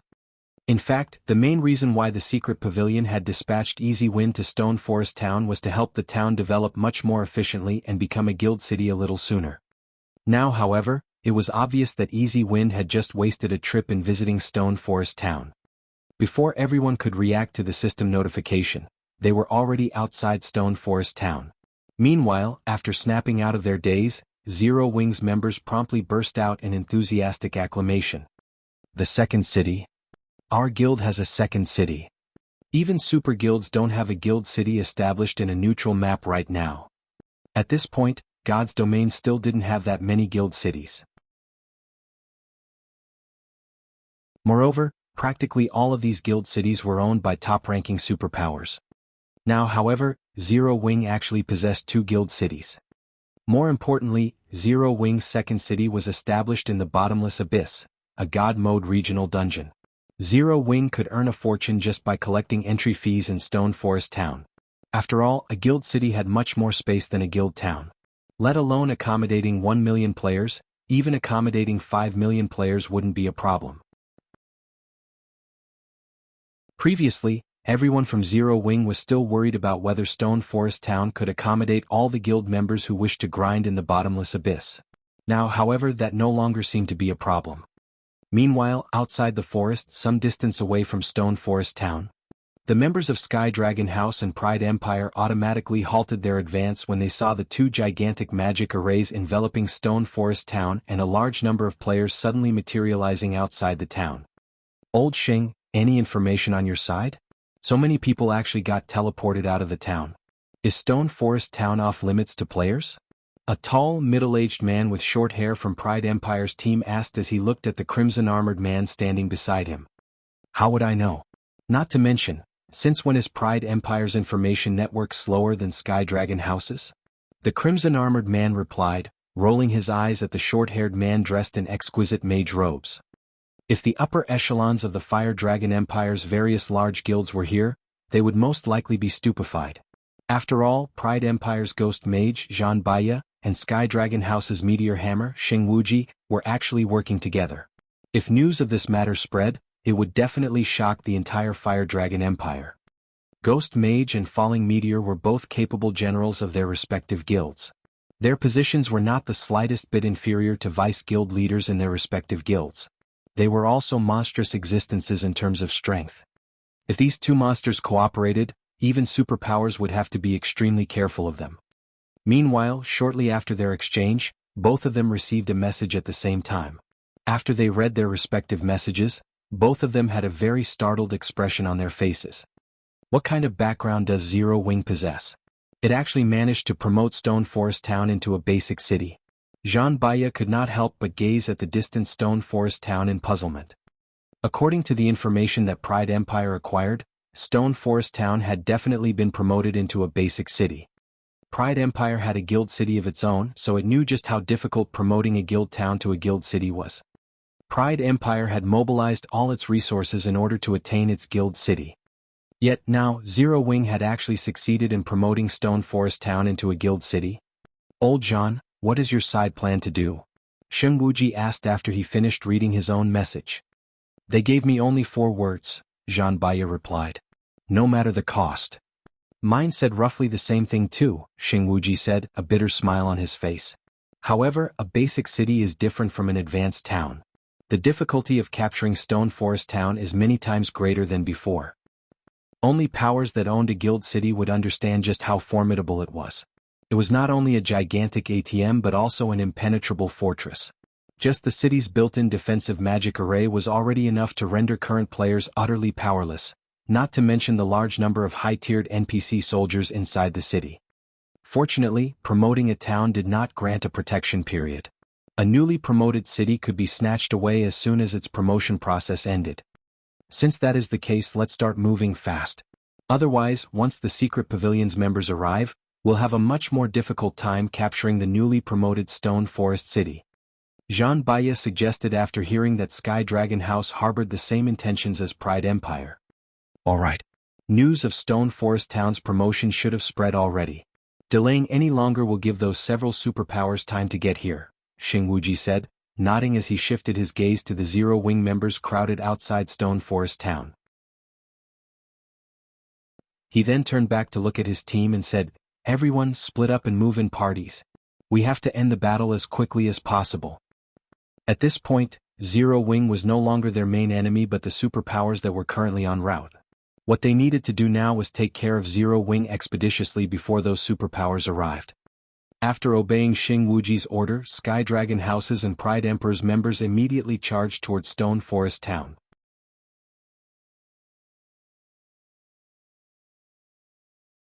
Chapter 2149, Divide. Uncle Yuan, this is bad. Stone Forest has just become a city. Its foundations have yet to be stabilized. Now is the perfect time to attack it. Those superpowers that held off before are now going all out and sending manpower to this place. With just the few of us here, I'm afraid we'll have a difficult time protecting Stone Forest, Purple Jade said, a serious expression on her face as she read the latest report from the guild. Previously, although various superpowers were tempted into action by Stone Forest Town, they had dispatched only a small portion of their strength to capture it. However, due to Stone Forest Town's promotion, Starlink wasn't the only superpower going all out anymore. Other superpowers now intended to pull out all the stops for seizing Stone Forest Town. Even one superpower going all out would be enough to give the Secret Pavilion a headache, all the more a group of superpowers doing so.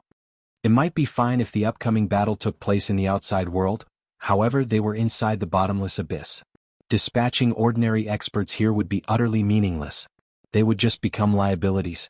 Only experts at the Refinement Realm standard or above could provide useful combat power. However, the total number of Refinement Realm experts the various superpowers had easily surpassed that of the Secret Pavilion. This black flame. Why didn't he inform us of this promotion beforehand? We are in a tight spot now. At this moment, Yuan Tiexin was also suffering a huge headache over this matter. Prior to Stone Forest's promotion, the town provided Zero Wing with a significant number of advantages in the bottomless abyss, but it did not put the guild in an absolutely advantageous position. After all, a town could accommodate only a very limited number of players. However, with Stone Forest Town's promotion, Zero Wing now essentially held full control over the entire bottomless abyss. How could this situation not make the various superpowers desperate and force them to go all out to capture Stone Forest Town? With this, even the Secret Pavilion would not be absolutely certain of defending Stone Forest Town. Uncle Yuan, the scouts we dispatched into the periphery have discovered Sky Dragon House's and Pride Empire's members. They're moving in our direction and will arrive in less than 5 minutes, Purple Jade said anxiously as she read her subordinate's report. They've finally appeared? Do you know who's leading them? Yuan Tiexin was not particularly surprised by this revelation. After all, the Secret Pavilion had long known about the presence of these two super guilds in the bottomless abyss. Otherwise, the secret pavilion wouldn't have sent a team to Stone Forest Town as soon as teleportation to the town became available. They're Xing Wuji and Zhan Baya. By the looks of it, the two of them are working together, Purple Jade said, her complexion darkening. Xing Wuji and Zhan Baya were well-known monster-level experts in God's domain. Moreover, the teams they led were only second to their respective guilds' main forces. Even the team that the secret pavilion sent to Stone Forest Town would have trouble dealing with just one of these teams, let alone both at the same time. Why is it them? Yuan Tiexing's face sank when he heard the names of these two people. We don't have a choice. Jade, relay this matter to the guild leader immediately and have him send over as many players as possible. Also, go and stop those two. I'll meet with Black Flame to notify him about the severity of the matter. Hopefully he'll make the correct decision quickly. The situation was now out of the secret pavilion's control. The only way left to defend Stone Forest Town was to get Shifeng to hand over more of Stone Forest Town's shares and use these additional shares to recruit other superpowers into their alliance. Otherwise, only death awaited them. I'll head over immediately. Purple Jade nodded. She then led the secret pavilion's team to stop Xing Wuji and Zhan Baya. Meanwhile, under Xing Wuji and Zhan Baya's command, Sky Dragon House's and Pride Empire's members were like fierce tigers that had just been released from their cages. Unlike the combat methods usually employed by players fighting in teams, Sky Dragon House's and Pride Empire's members split into 6-man parties, which moved independently of each other as they traversed the Undead forest. They did not try to focus their strength on a single point to break through Zero Wing's defenses. From an outsider's perspective, this method of combat would look very silly, as it allowed others to exploit it very easily. However, those who were aware of these two teams' history would understand that these teams were not executing such a combat method out of foolishness at all. Instead, their doing so was due to their absolute confidence in their strength. Moreover, when traveling through a forest, players could move much more quickly in small parties instead of large teams. This was especially true for the players Xing Wuji and Zhan Baya led. They were akin to lively monkeys as they traversed the Undead forest, moving very swiftly and leaving no traces behind. When these two teams got within 500 yards of the city and were about to exit into the clearing that surrounded it, Purple Jade's 100-man team halted their advance. Little Missy, although you are the secret pavilion's prodigy, do you really think you can stop both our teams with just these few people? Xing Wuji, who currently perched atop a tree, asked as he looked down at Purple Jade. He did not hurry to take action. Instead, he quietly observed the young woman standing in the clearing before him. I have constantly been hearing that the secret pavilion has produced an amazing genius recently. After getting a look myself, you really are extraordinary. You're already a peak expert at such a young age. Unfortunately, I'm afraid you're still not enough to stop the both of us, Zhan Baya said as he walked out of the forest. Although Xing Wuji and Zhan Baya had spoken in very amicable tones, the auras they radiated were incomparably frightening. Even the many refinement realm experts standing behind Purple Jade felt the threat of death when bathed in this aura. In addition, the secret pavilion's members could also sense many other bone-chilling killing intents being directed at them from the forest. Every one of these killing intents was enough to make their bodies shudder. They felt that if they let their guard down for even a moment, they would definitely die a tragic death here. At this moment, the secret pavilion's members were also certain that, if not for them representing the secret pavilion, Xing Wuji's and Zhan Baya's teams would have long since taken action. So, these are the Heavenly Demon team and Horn Dragon team led by Ghost Mage and Meteor Hammer? Purple Jade automatically grew vigilant as she observed the numerous parties hidden within the forest. Just the peak experts she could sense before her right now already numbered as many as 15. Moreover, unlike herself, these peak experts had already been in the Void Realm for a long time and had much more combat experience than she did. Not only were they much more experienced at fighting against experts that had equal or superior combat standards, but their control over their 5 senses was also far superior to her own. Not to mention, every member of Xing Wuji's and Zhan Baya's teams boasted top-tier equipment. Even the weakest piece of equipment on them was level 65 fine gold rank, with many of them fully geared in level 65 dark gold equipment. There were even 10-odd experts with epic items. As for Xing Wuji and Zhan Baya, each of them sported 4 epic items, with the rest being level 65 dark gold equipment. If these two teams were working together, even superpowers would receive a rough beating if they did not take the two teams seriously. Not to mention, both these teams had powerful super guilds as backing. They did not have to fear any repercussions for their actions the way independent players did. After calming herself, Purple Jade smiled and said, "This is a misunderstanding. I am here only to receive you too. I have no intention of fighting." "It seems the secret pavilion understands the current situation," Xing Wuji laughed. "Say it then. How do you plan on dividing Stone Forest Town's shares?" "I'll state it clearly first. Pride Empire wants 30%, Zhan Baya declared. Since old Zhan has said so, then Sky Dragon House will settle for 30% as well. As the secret pavilion is the first to occupy Stone Forest Town, it'll get 40%. I believe the secret pavilion won't have any complaints about this, right?" Xing Wuji said. The words of these two people immediately rendered Purple Jade speechless. Their combined demand was actually for 60% of Stone Forest Town's shares. Had these two people belonged to any other superpower, they definitely wouldn't speak so boldly to the secret pavilion. However, the super guilds these two represented were extremely strong and not afraid of any power in God's domain. In fact, if she were not representing the secret pavilion but some other superpower instead, these two people would not have demanded just 60%. "If your secret pavilion has any opinions about this matter, speak up. However, you are not allowed to touch this bottom line," Xing Wuji said sternly when he saw Purple Jade hesitating to speak. Although Zhan Baya did not make any additional comments, his attitude made it clear that he shared the same sentiments as Xing Wuji. As these two people were waiting for Purple Jade's reply, a man suddenly appeared from another corner of the forest. This man wore a quaint old cloak and had two exquisite long swords hanging at his waist. He gave the impression of a down-and-out swordsman that was just passing by.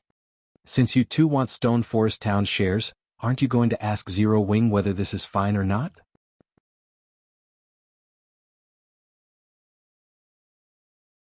Chapter 2150, Lacking Qualifications. "Who are you?" Xing Wuji's gaze turned chilly as he looked askance at Shifeng.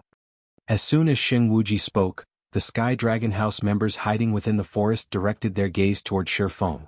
The cold killing intent they radiated could scare peak experts. Even monster-level experts would most likely grow wary upon sensing such an intense killing intent. What happened next, however, stunned both Sky Dragon House's and Pride Empire's members.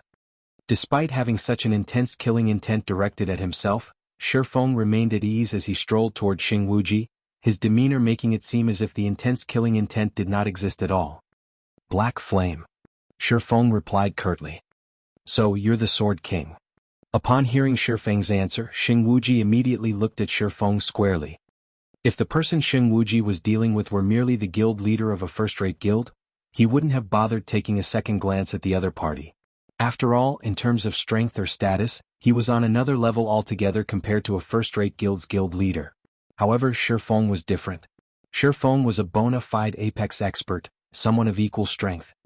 The only reason why Xing Wuji had treated Purple Jade amicably before was the fact that she was the secret pavilion's representative. The secret pavilion was a transcendental power in the virtual gaming world, and it very rarely participated in the struggle between the various superpowers. It mainly moved for money and information gathering. However, the secret pavilion was not weak by any means. After all, it was impossible for a power to transcend without sufficient strength. In reality, even Sky Dragon House feared the secret pavilion greatly and would normally avoid coming into conflict with it. Sky Dragon House had decided to offend the secret pavilion only because too much was at stake this time. "Guild leader Black Flame, since you've arrived as well, let's just speak frankly with each other," Xing Wuji said, chuckling. "The current stone forest is no longer something you can afford to hold. Even the secret pavilion can't do so. After all, there are simply too many superpowers eyeing this place. If you wish to hold the city, your only choice is to work with us. We've already stated the amount of shares we want. Each of our guilds wants 30%. As for the remaining 40%, you can decide how you want to split it with the secret pavilion. Our guilds won't mind whatever decision you make." "That's right. This is our bottom line. If negotiations fail, then we'll simply switch to another method to negotiate," Zhan Baya said, nodding. He then turned to look at Purple Jade and continued, "However, I'm afraid the end result then will be undesirable to the secret pavilion." Although Zhan Baya also valued experts like Shifeng highly, in front of the various superpowers, Shifeng alone would be helpless to change anything. In Zhang Baiya's calculations, Shifeng didn't have any authority in their negotiations at all. The one actually in control of Stone Forest Town should be the secret pavilion. Meanwhile, Shifeng's appearance here was only a negotiating tactic for the secret pavilion to gain more benefits.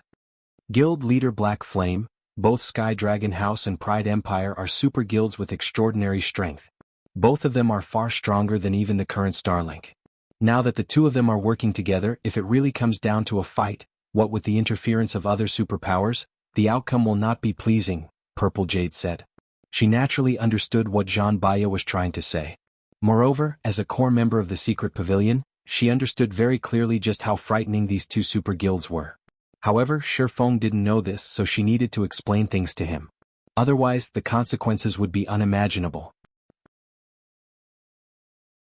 However, as soon as Purple Jade finished speaking, Shifeng turned his gaze toward Zhang Baiya. Bottom line. Shifeng chuckled. Isn't this something meant to be surpassed? Also, you want to take Stone Forest Town's shares? I'm afraid you're still not qualified to do so. The atmosphere in the area immediately hit rock bottom. As for Purple Jade, she nearly fainted from anger when she heard Shifeng's words. Her intention had been to let Shifeng understand how powerful the guilds backing Xing Wuji and Zhang Baiya were and have him appease these two people first. That way they would still have hopes of negotiating for better terms afterward. Now, however, not qualified? Since that is the case, everyone, let's show guild leader Black Flame whether our Pride Empire is actually qualified or not. Zhang Baiya growled as he waved his hand. Immediately, the Heavenly Demon team members hidden in the forest sprang into action. Over 20 level 66+ melee experts instantly surrounded and attacked Shifeng. The coordination between these melee experts was excellent. They evenly split their attacks into 4 stages, with every member taking on a specific role in the assault. Some focused on executing defensive maneuvers and some focused on offense. As veterans of the battlefield, their assault was void of any flaws that could be taken advantage of.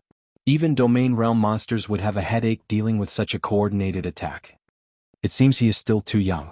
He must think that nobody can stop him now that he has reached the domain realm.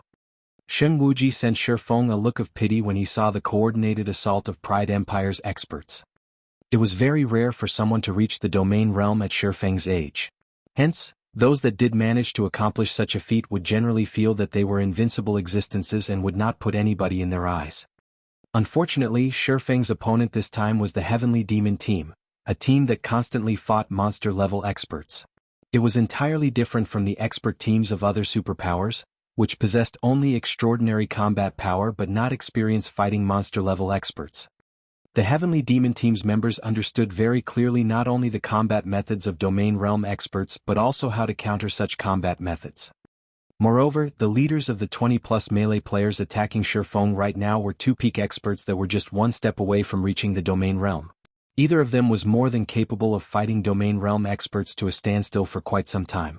If they coordinated with each other and received aid from other teammates, they were fully capable of taking down a domain realm expert. Hence, whenever the Heavenly Demon team succeeded in surrounding a domain realm expert, the fight generally ended with the domain realm expert's defeat. If a monster-level expert from the older generation came across the Heavenly Demon team, they would generally pay attention to their positioning. They definitely wouldn't allow the Heavenly Demon team to surround them. However, Shifeng was far too young. Furthermore, he was someone that came from a minor power that had no background whatsoever, so it was normal for him to be ignorant of the Heavenly Demon team. Otherwise, he definitely wouldn't have committed such a low-level mistake. Meanwhile, when Purple Jade saw that Shifeng was surrounded, her complexion darkened immediately.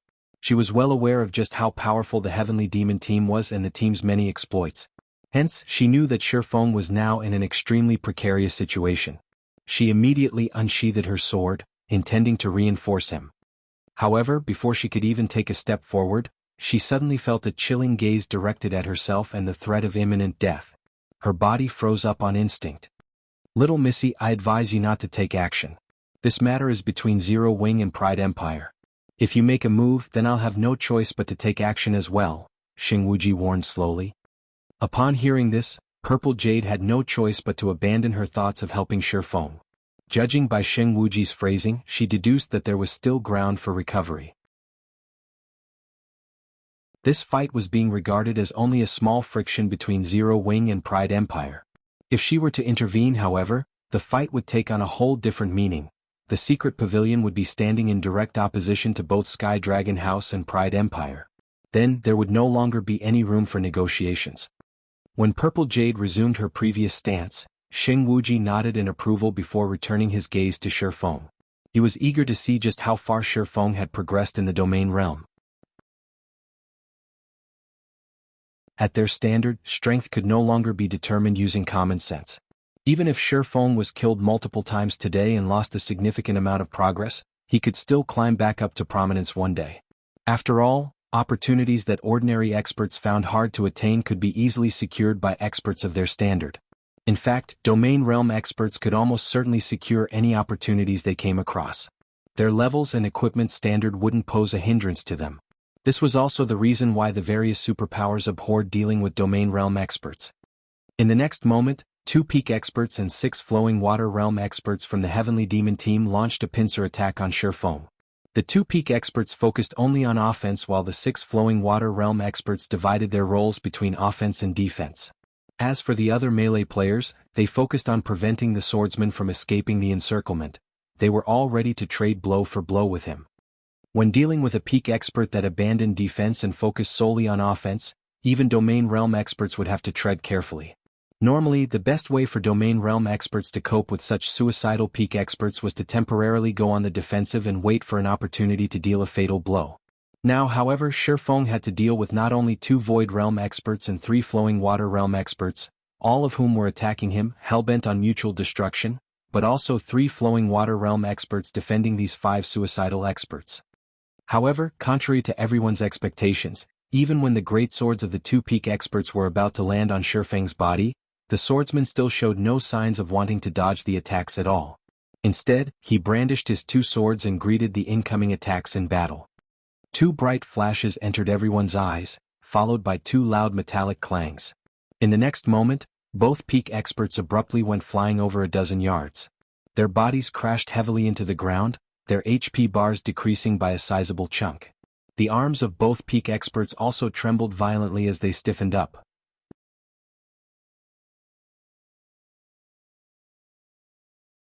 Chapter 2151. Slaying the Heavenly Demon Team. The instant the 2 peak experts went flying, everyone in the Heavenly Demon team was stunned. The 6 flowing water experts supporting the 2 peak experts even forgot to attack Shifeng. They simply stared at the man before them in utter disbelief. If the 2 players Shifeng had just sent flying were any other peak expert, the 6 would, at most, be a little surprised. However, they knew exactly how powerful those 2 peak experts were. The 2 peak experts' combat standards aside, their weapons and equipment alone were already considered the best among the best in the current God's domain. Not only were both peak experts fully geared in level 65 dark gold equipment, but both of them also wielded epic weapons. Moreover, both peak experts were berserkers. In a competition of strength, they could clash directly even with their guild's domain realm experts, who boasted 3 or 4 epic weapons and equipment. Despite all that, Shifeng not only sent both of these peak experts flying but even caused their arms to stiffen up. How is his strength so high? Zhang Baiya was also stunned as he stared at Shifeng. The 2 peak experts that went flying could exhibit strength rivaling great lords of the same level. They could even hold their own against strength-based great lords in a frontal confrontation. However, Shifeng effortlessly nullified the combination attack of the 2 peak experts, and sent both of them flying. Only grand lords of the same level could accomplish such a feat. A monster-level expert with the strength of a grand lord of the same level. After Zhang Baiya thought up to this point, his complexion turned incomparably grim. Before the Heavenly Demon team members could react to the unexpected development, Shifeng took a step forward, the 2 swords in his hands suddenly transforming into dazzling streaks of lights. In the next moment, a beautiful lotus of light bloomed around him. Swords Transmigration. 12 sword lights instantly cut through the 6 flowing water realm experts standing idly around Shifeng. Although these 6 experts had sensed the attacks, the 12 sword lights were simply far too fast for them to react to. Moreover, the sword lights were accurately aimed at their defensive blind spots. In the end, they could only watch as the sword lights pierced through their bodies. A moment later, all 6 flowing water realm experts collapsed at Shifeng's feet. The entire process had been so quick that the rear line healers didn't even get a chance to start casting their healing spells. So strong. With this kind of speed and strength, even that old thing from our guild might be inferior to him, Xing Wuji exclaimed in astonishment. When Sky Dragon House's members heard Xing Wuji's comment, they could not help but stare at Shi Feng in shock and horror. Xing Wuji was one of Sky Dragon House's main pillars.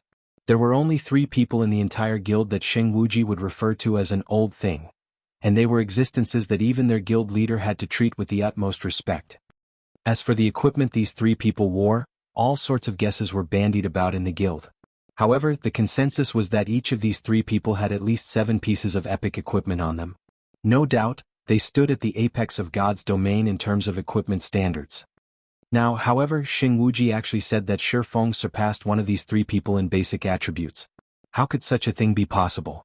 Nevertheless, these words had come out of Xing Wuji's mouth directly, so the Horn Dragon team's members had no choice but to accept them. After all, Xing Wuji was one of Sky Dragon House's monster-level experts. His insight and knowledge far surpassed their own. Since he said so, then there was a 90% chance that it was true. Only they simply could not figure out how a small guild like Zero Wing managed to equip Shi Feng to such an extent. Players needed to have compatibility with their weapons and equipment in order to wield them properly. Epic weapons and equipment were no exception to this. Players could strengthen their basic attributes by using weapons and equipment that were of a higher quality but had low compatibility. However, by doing so, they would not only fail to increase their combat power but even decrease it instead. From Shi Feng's performance, it was evident that he was using weapons and equipment that were compatible with him. However, obtaining 7 or more pieces of epic equipment that had high compatibility was extremely difficult. The first reason was the rarity of epic items. The second reason was the high repetition rate of certain equipment parts. At this stage of the game, first-rate guilds might have 20 or 30 epic items, but the majority of these were for the head, top, and legs.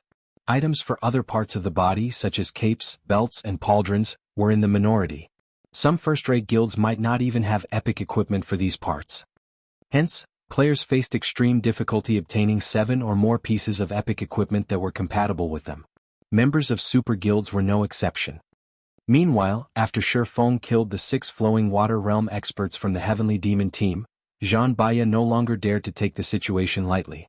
He immediately took out a bottle of purple gold potion. The potion's bottle was made out of mana stone, and the potion exuded dense mana that was palpable even from several dozen yards away. 4 other players from the Heavenly Demon team also took out the same potion and drank it. The instant the 5 players drank the potion, a purple gold divine rune suddenly appeared on their heads. The aura their bodies radiated also skyrocketed in intensity. What? The Heavenly Demon team actually prepared 5 divine protection potions? The corners of Xing Wuji's mouth twitched slightly when he saw the potion the 5 players consumed. The divine protection potion could be obtained only from the Fire Dragon Empire's ancient ruins. The value of each bottle rivaled that of an epic item, and even the Horn Dragon team he led had only 2 bottles prepared. Players who consumed the divine protection potion would temporarily receive a god's blessing, which improved their life ratings by a significant margin. Of course, the potion was only effective for players at Tier 3 or below. Normally, when Tier 2 players consumed the potion, they would gain basic attributes close to the Tier 3 standard. Now that 5 players from the Heavenly Demon team had consumed the divine protection potion, the team essentially gained 5 semi-Tier 3 players. It should be known that the difference between tiers was massive in God's domain. Although the 5 players from the Heavenly Demon team could only be considered semi-Tier 3 players right now, the combat power they could exhibit would still surpass anything Tier 2 players could hope to achieve. Not to mention, of the 5 players that consumed the divine protection potion, 4 were peak experts, and 1 was a monster-level expert. In the next moment, the 5 players started fighting it out with Shi Feng, the attacks of both sides wreaking great destruction on their surroundings. From afar, the fight between these 6 players looked more like a battle between monsters than one between players. Right now, any one of the 5 players from the Heavenly Demon team had the combat power to defeat monster-level experts. They were akin to strategic missiles in a field battle, able to slay a 1,000-man team of ordinary experts all by themselves. They were frightening existences that were basically unstoppable. Due to the high standards of the battle, the Heavenly Demon team's other members couldn't interfere in the battle at all, left to watch from the sidelines. At this moment, however, Shifeng was equally terrifying. Despite facing the joint assault of these 5 players, Shifeng was actually only at a slight disadvantage. Everyone hold out a little longer.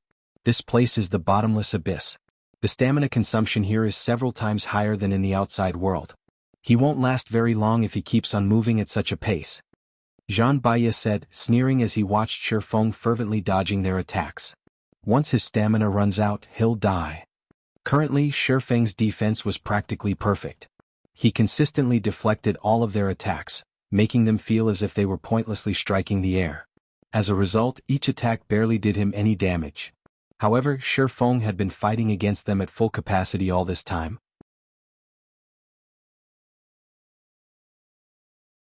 His 5 senses and mental state were constantly being pushed to their very limits. Doing so would place a tremendous burden on his stamina and concentration.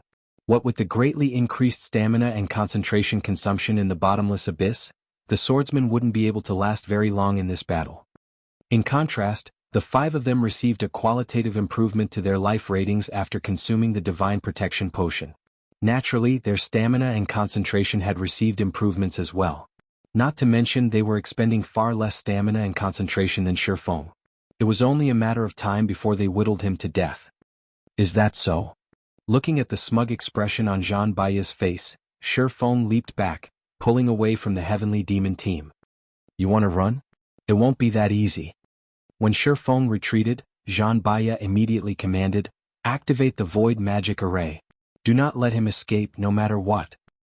In the next moment, 24 or so members from the heavenly demon team each took out a magic array scroll from their bags.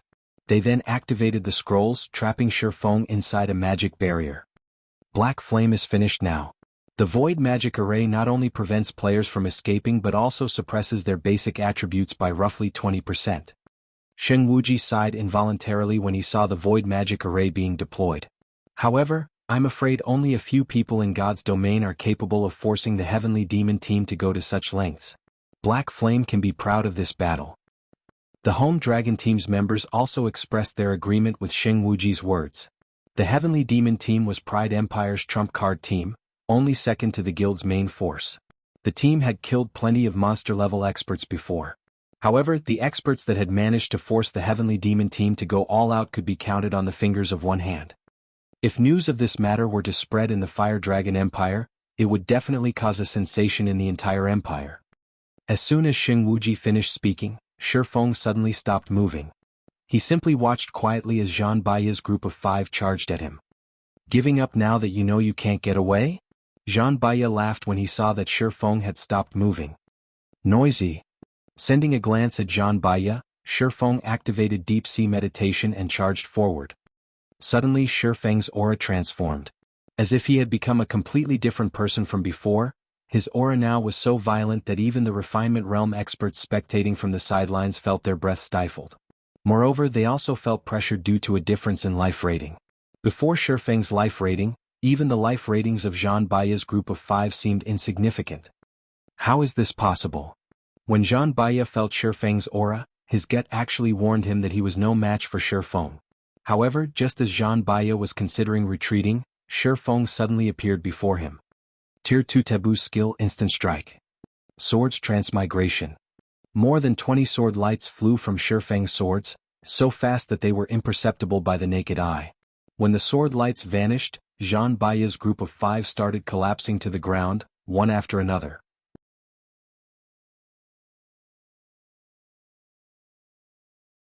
Chapter 2152, Inhuman Combat Power. The entire area sank into utter silence at Zhang Baiya's death. The nearby Heavenly Demon Team members fell into a daze on the spot. Even the rear-line healers who had been casting healing spells continuously, froze as they stared at Zhang Baiya's corpse. As for Sheng Wuji, Purple Jade and the other onlookers, their eyes nearly fell out of their sockets when they saw this scene. Crap. Is he really a player? At this moment, even Sheng Wuji could not help but curse out loud.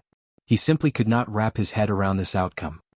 Zhang Baiya was the commander of the Heavenly Demon Team and was nicknamed Ghost Mage. Spells would gain life in his hands. The way he connected and coordinated his spells was something even domain realm experts found difficult. Not to mention, he had also consumed the divine protection potion for this battle. Yet, Shifeng had still managed to kill Zhang Baiya in one hit. Moreover, he had struck so quickly that the latter didn't even have time to use any of his life-saving skills. What did he do? Purple Jade googled reflexively in utter disbelief as she looked at Shifeng, who was standing proudly on the battlefield. From start to end, the only thing she was certain of was that Shifeng had suddenly appeared before Zhang Baiya's group, followed by a dazzling flash crossing the distance between the two sides. Afterward, Zhang Baiya's group of 5 collapsed to the ground. Everything else that happened in between had escaped her 5 senses. It should be known that she had already reached the Void Realm. She could exert her 5 senses to their very limits and clearly perceive her surroundings. Even if an action was too fast for the naked eye, said action couldn't escape all of her senses. Even the old monsters of the secret pavilion couldn't accomplish such a feat. Nevertheless, she had actually failed to perceive Shifeng's actions. Meanwhile, back on the battlefield, after Shifeng killed Zhang Baiya's group of 5, he calmly shifted his gaze to the rest of the Heavenly Demon team and asked, "Do you still want to continue?" Although Shifeng did not speak very loudly, his voice carried loud and clear on the silent battlefield. Upon hearing Shifeng's words, the Heavenly Demon team members suddenly felt as if they had just received a death sentence, and all fell into despair. Even the 2 remaining peak experts of the team, who were originally preparing to take action, involuntarily lowered their heads. They avoided eye contact with Shifeng, lest he misunderstand and take it for a challenge. After all, if even a domain realm expert like Zhang Baiya was killed so effortlessly, what could the rest of them possibly do against Shifeng? Choosing to continue the fight now would only result in additional losses for the Heavenly Demon team. Immediately, the magic barrier enveloping Shifeng crumbled and disintegrated into countless particles of light. This scene stunned Yuan Tiexin, who had just arrived at the site of the battle, his mind unable to figure out what was going on. Previously, after Yuan Tiexin had explained the situation to Shifeng, Zero Wings Guild leader had rushed toward the location of Sky Dragon House's and Pride Empire's teams without hesitation. As Shifeng's speed was absurdly fast, Yuan Tiexin soon got left behind.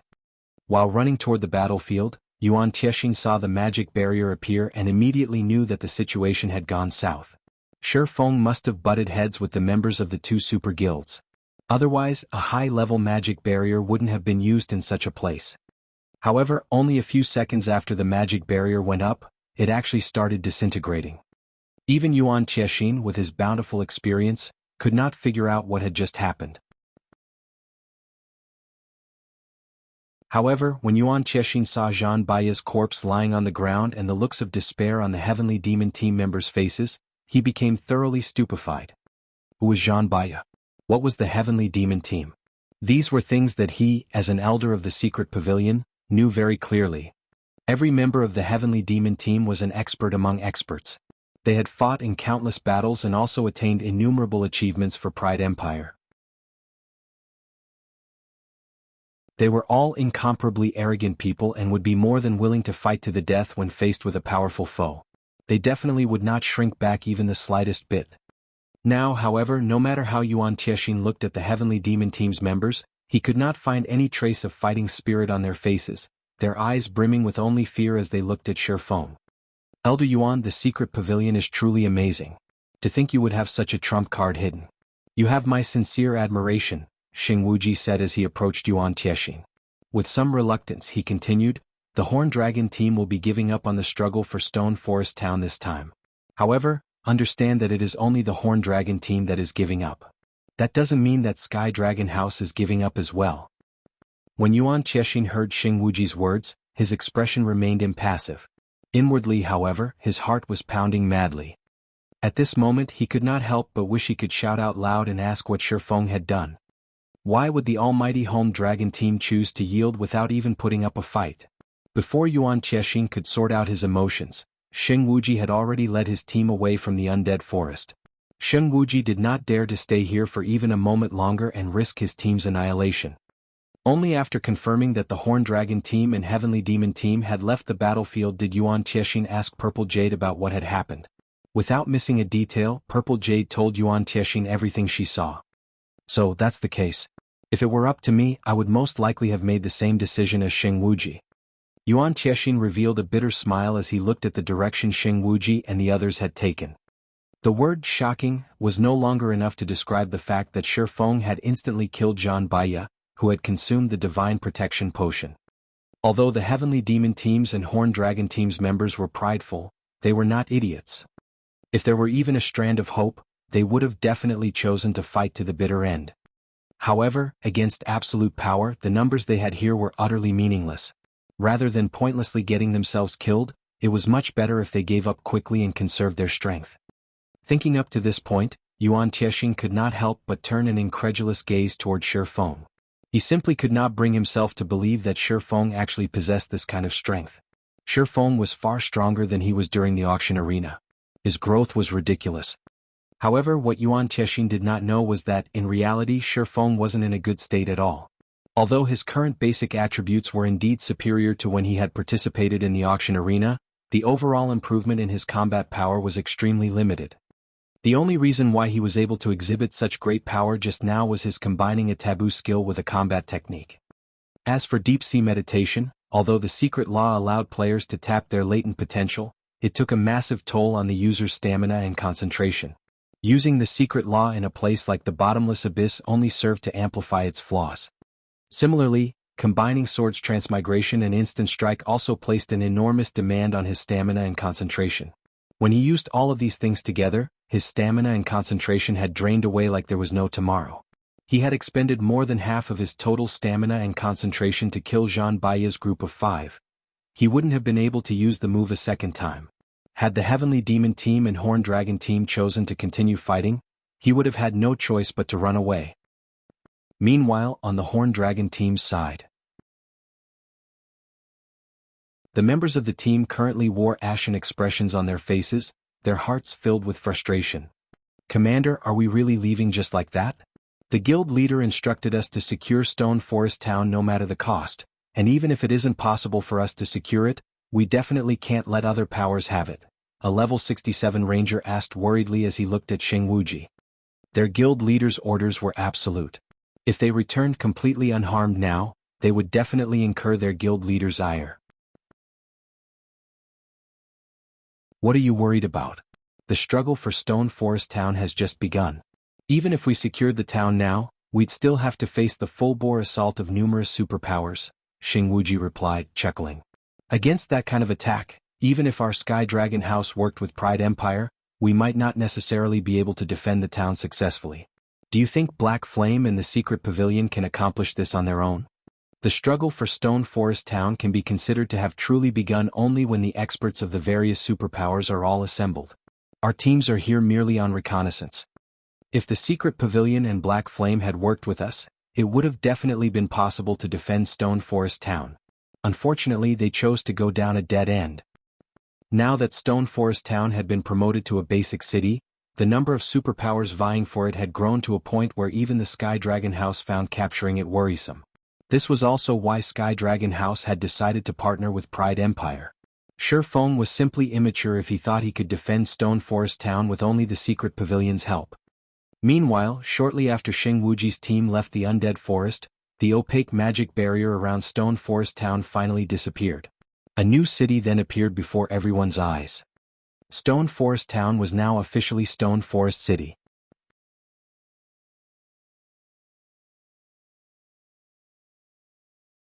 Chapter 2153, Stone Forest City.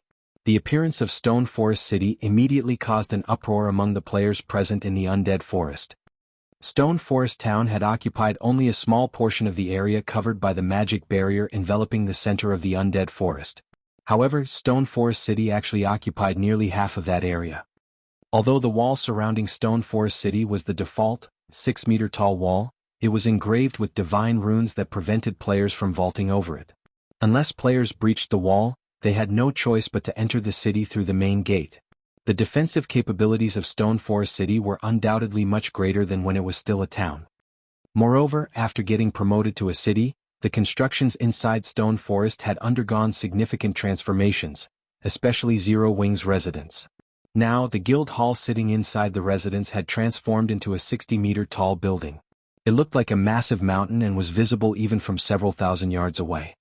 After Zero Wing's guild hall, the structure that had undergone the most changes was the Zero Wing auction house. The Zero-Wing Auction House was an advanced construction. After Stone Forest Town became Stone Forest City, the auction house became a 12-story tall building that occupied a significant portion of the city's main street. The auction house was already larger than the auction houses of ordinary NPC cities. Moreover, aside from the auction house, the other constructions in the city also received significant improvements. Isn't Stone Forest City a little too luxurious? Purple Jade could not believe her eyes as she took in the towering buildings filling Stone Forest City. As a core member of the Secret Pavilion, she had seen quite a few guild cities. She had even personally conducted an investigation into several of them. However, she could say with absolute certainty that Stone Forest City was visibly better than every one of the guild cities she had visited. In fact, Stone Forest City looked much more splendorous than even the current Zero-Wing City. It looked nothing like a recently promoted city at all. At this moment, Purple Jade wasn't the only person surprised by Stone Forest City's appearance. Even Easy Wind was stunned. The development of a guild city was a gradual process. All the information the Secret Pavilion had gathered supported this contention.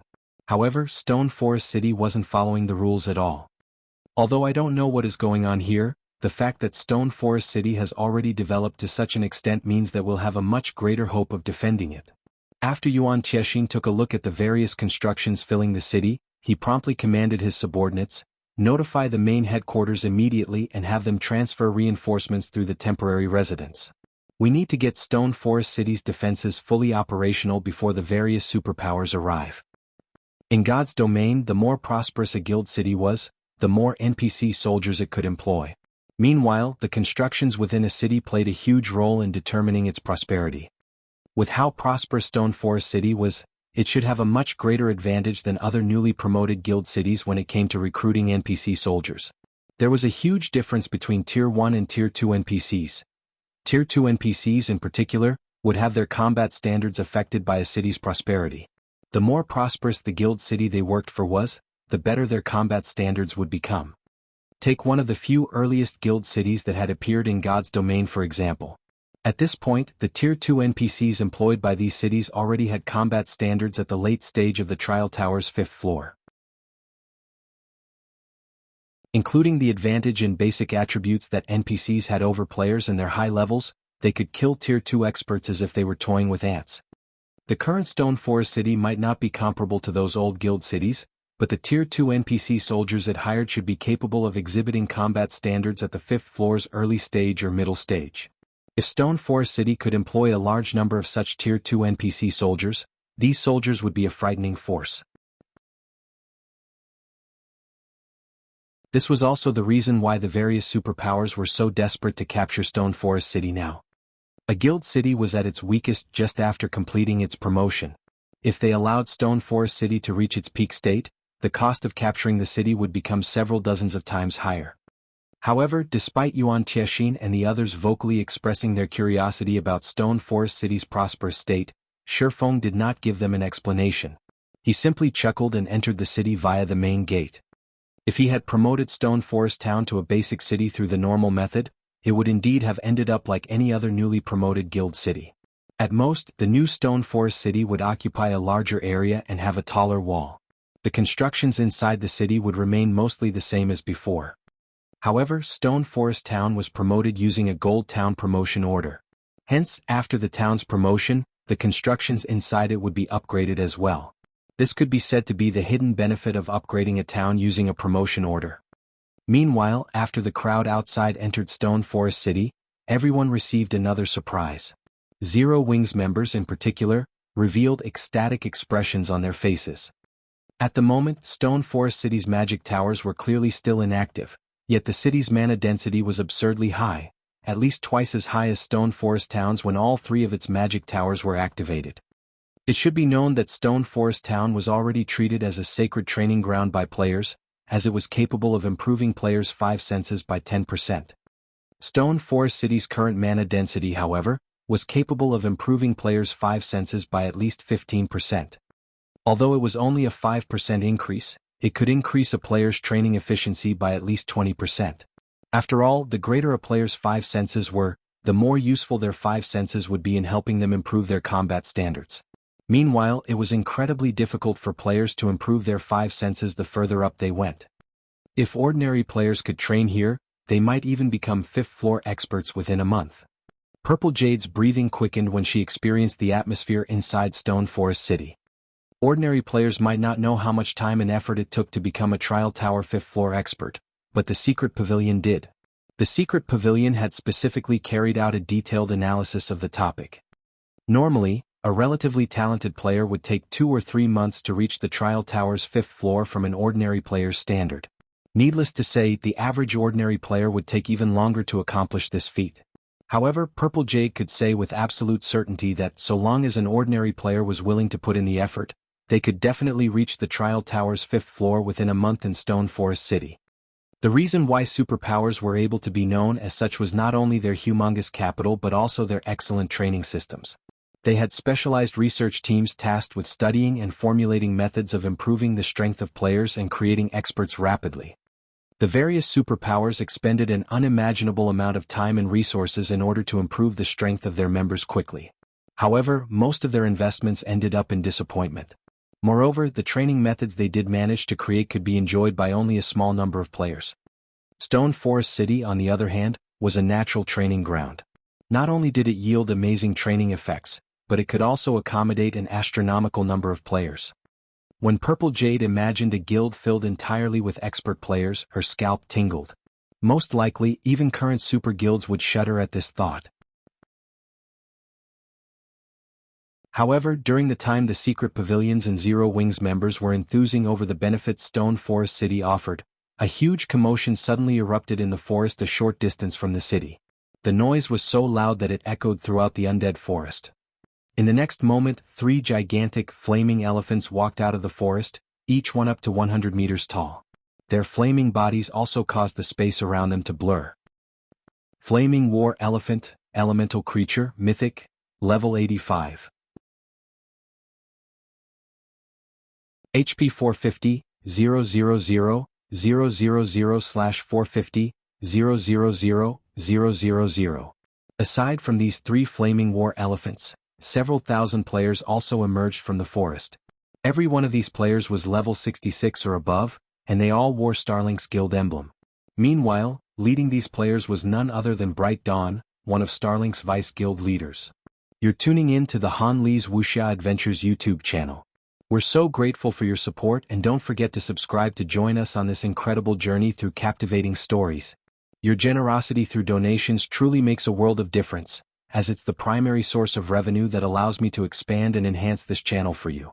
Thank you from the bottom of my heart for being a part of this adventure.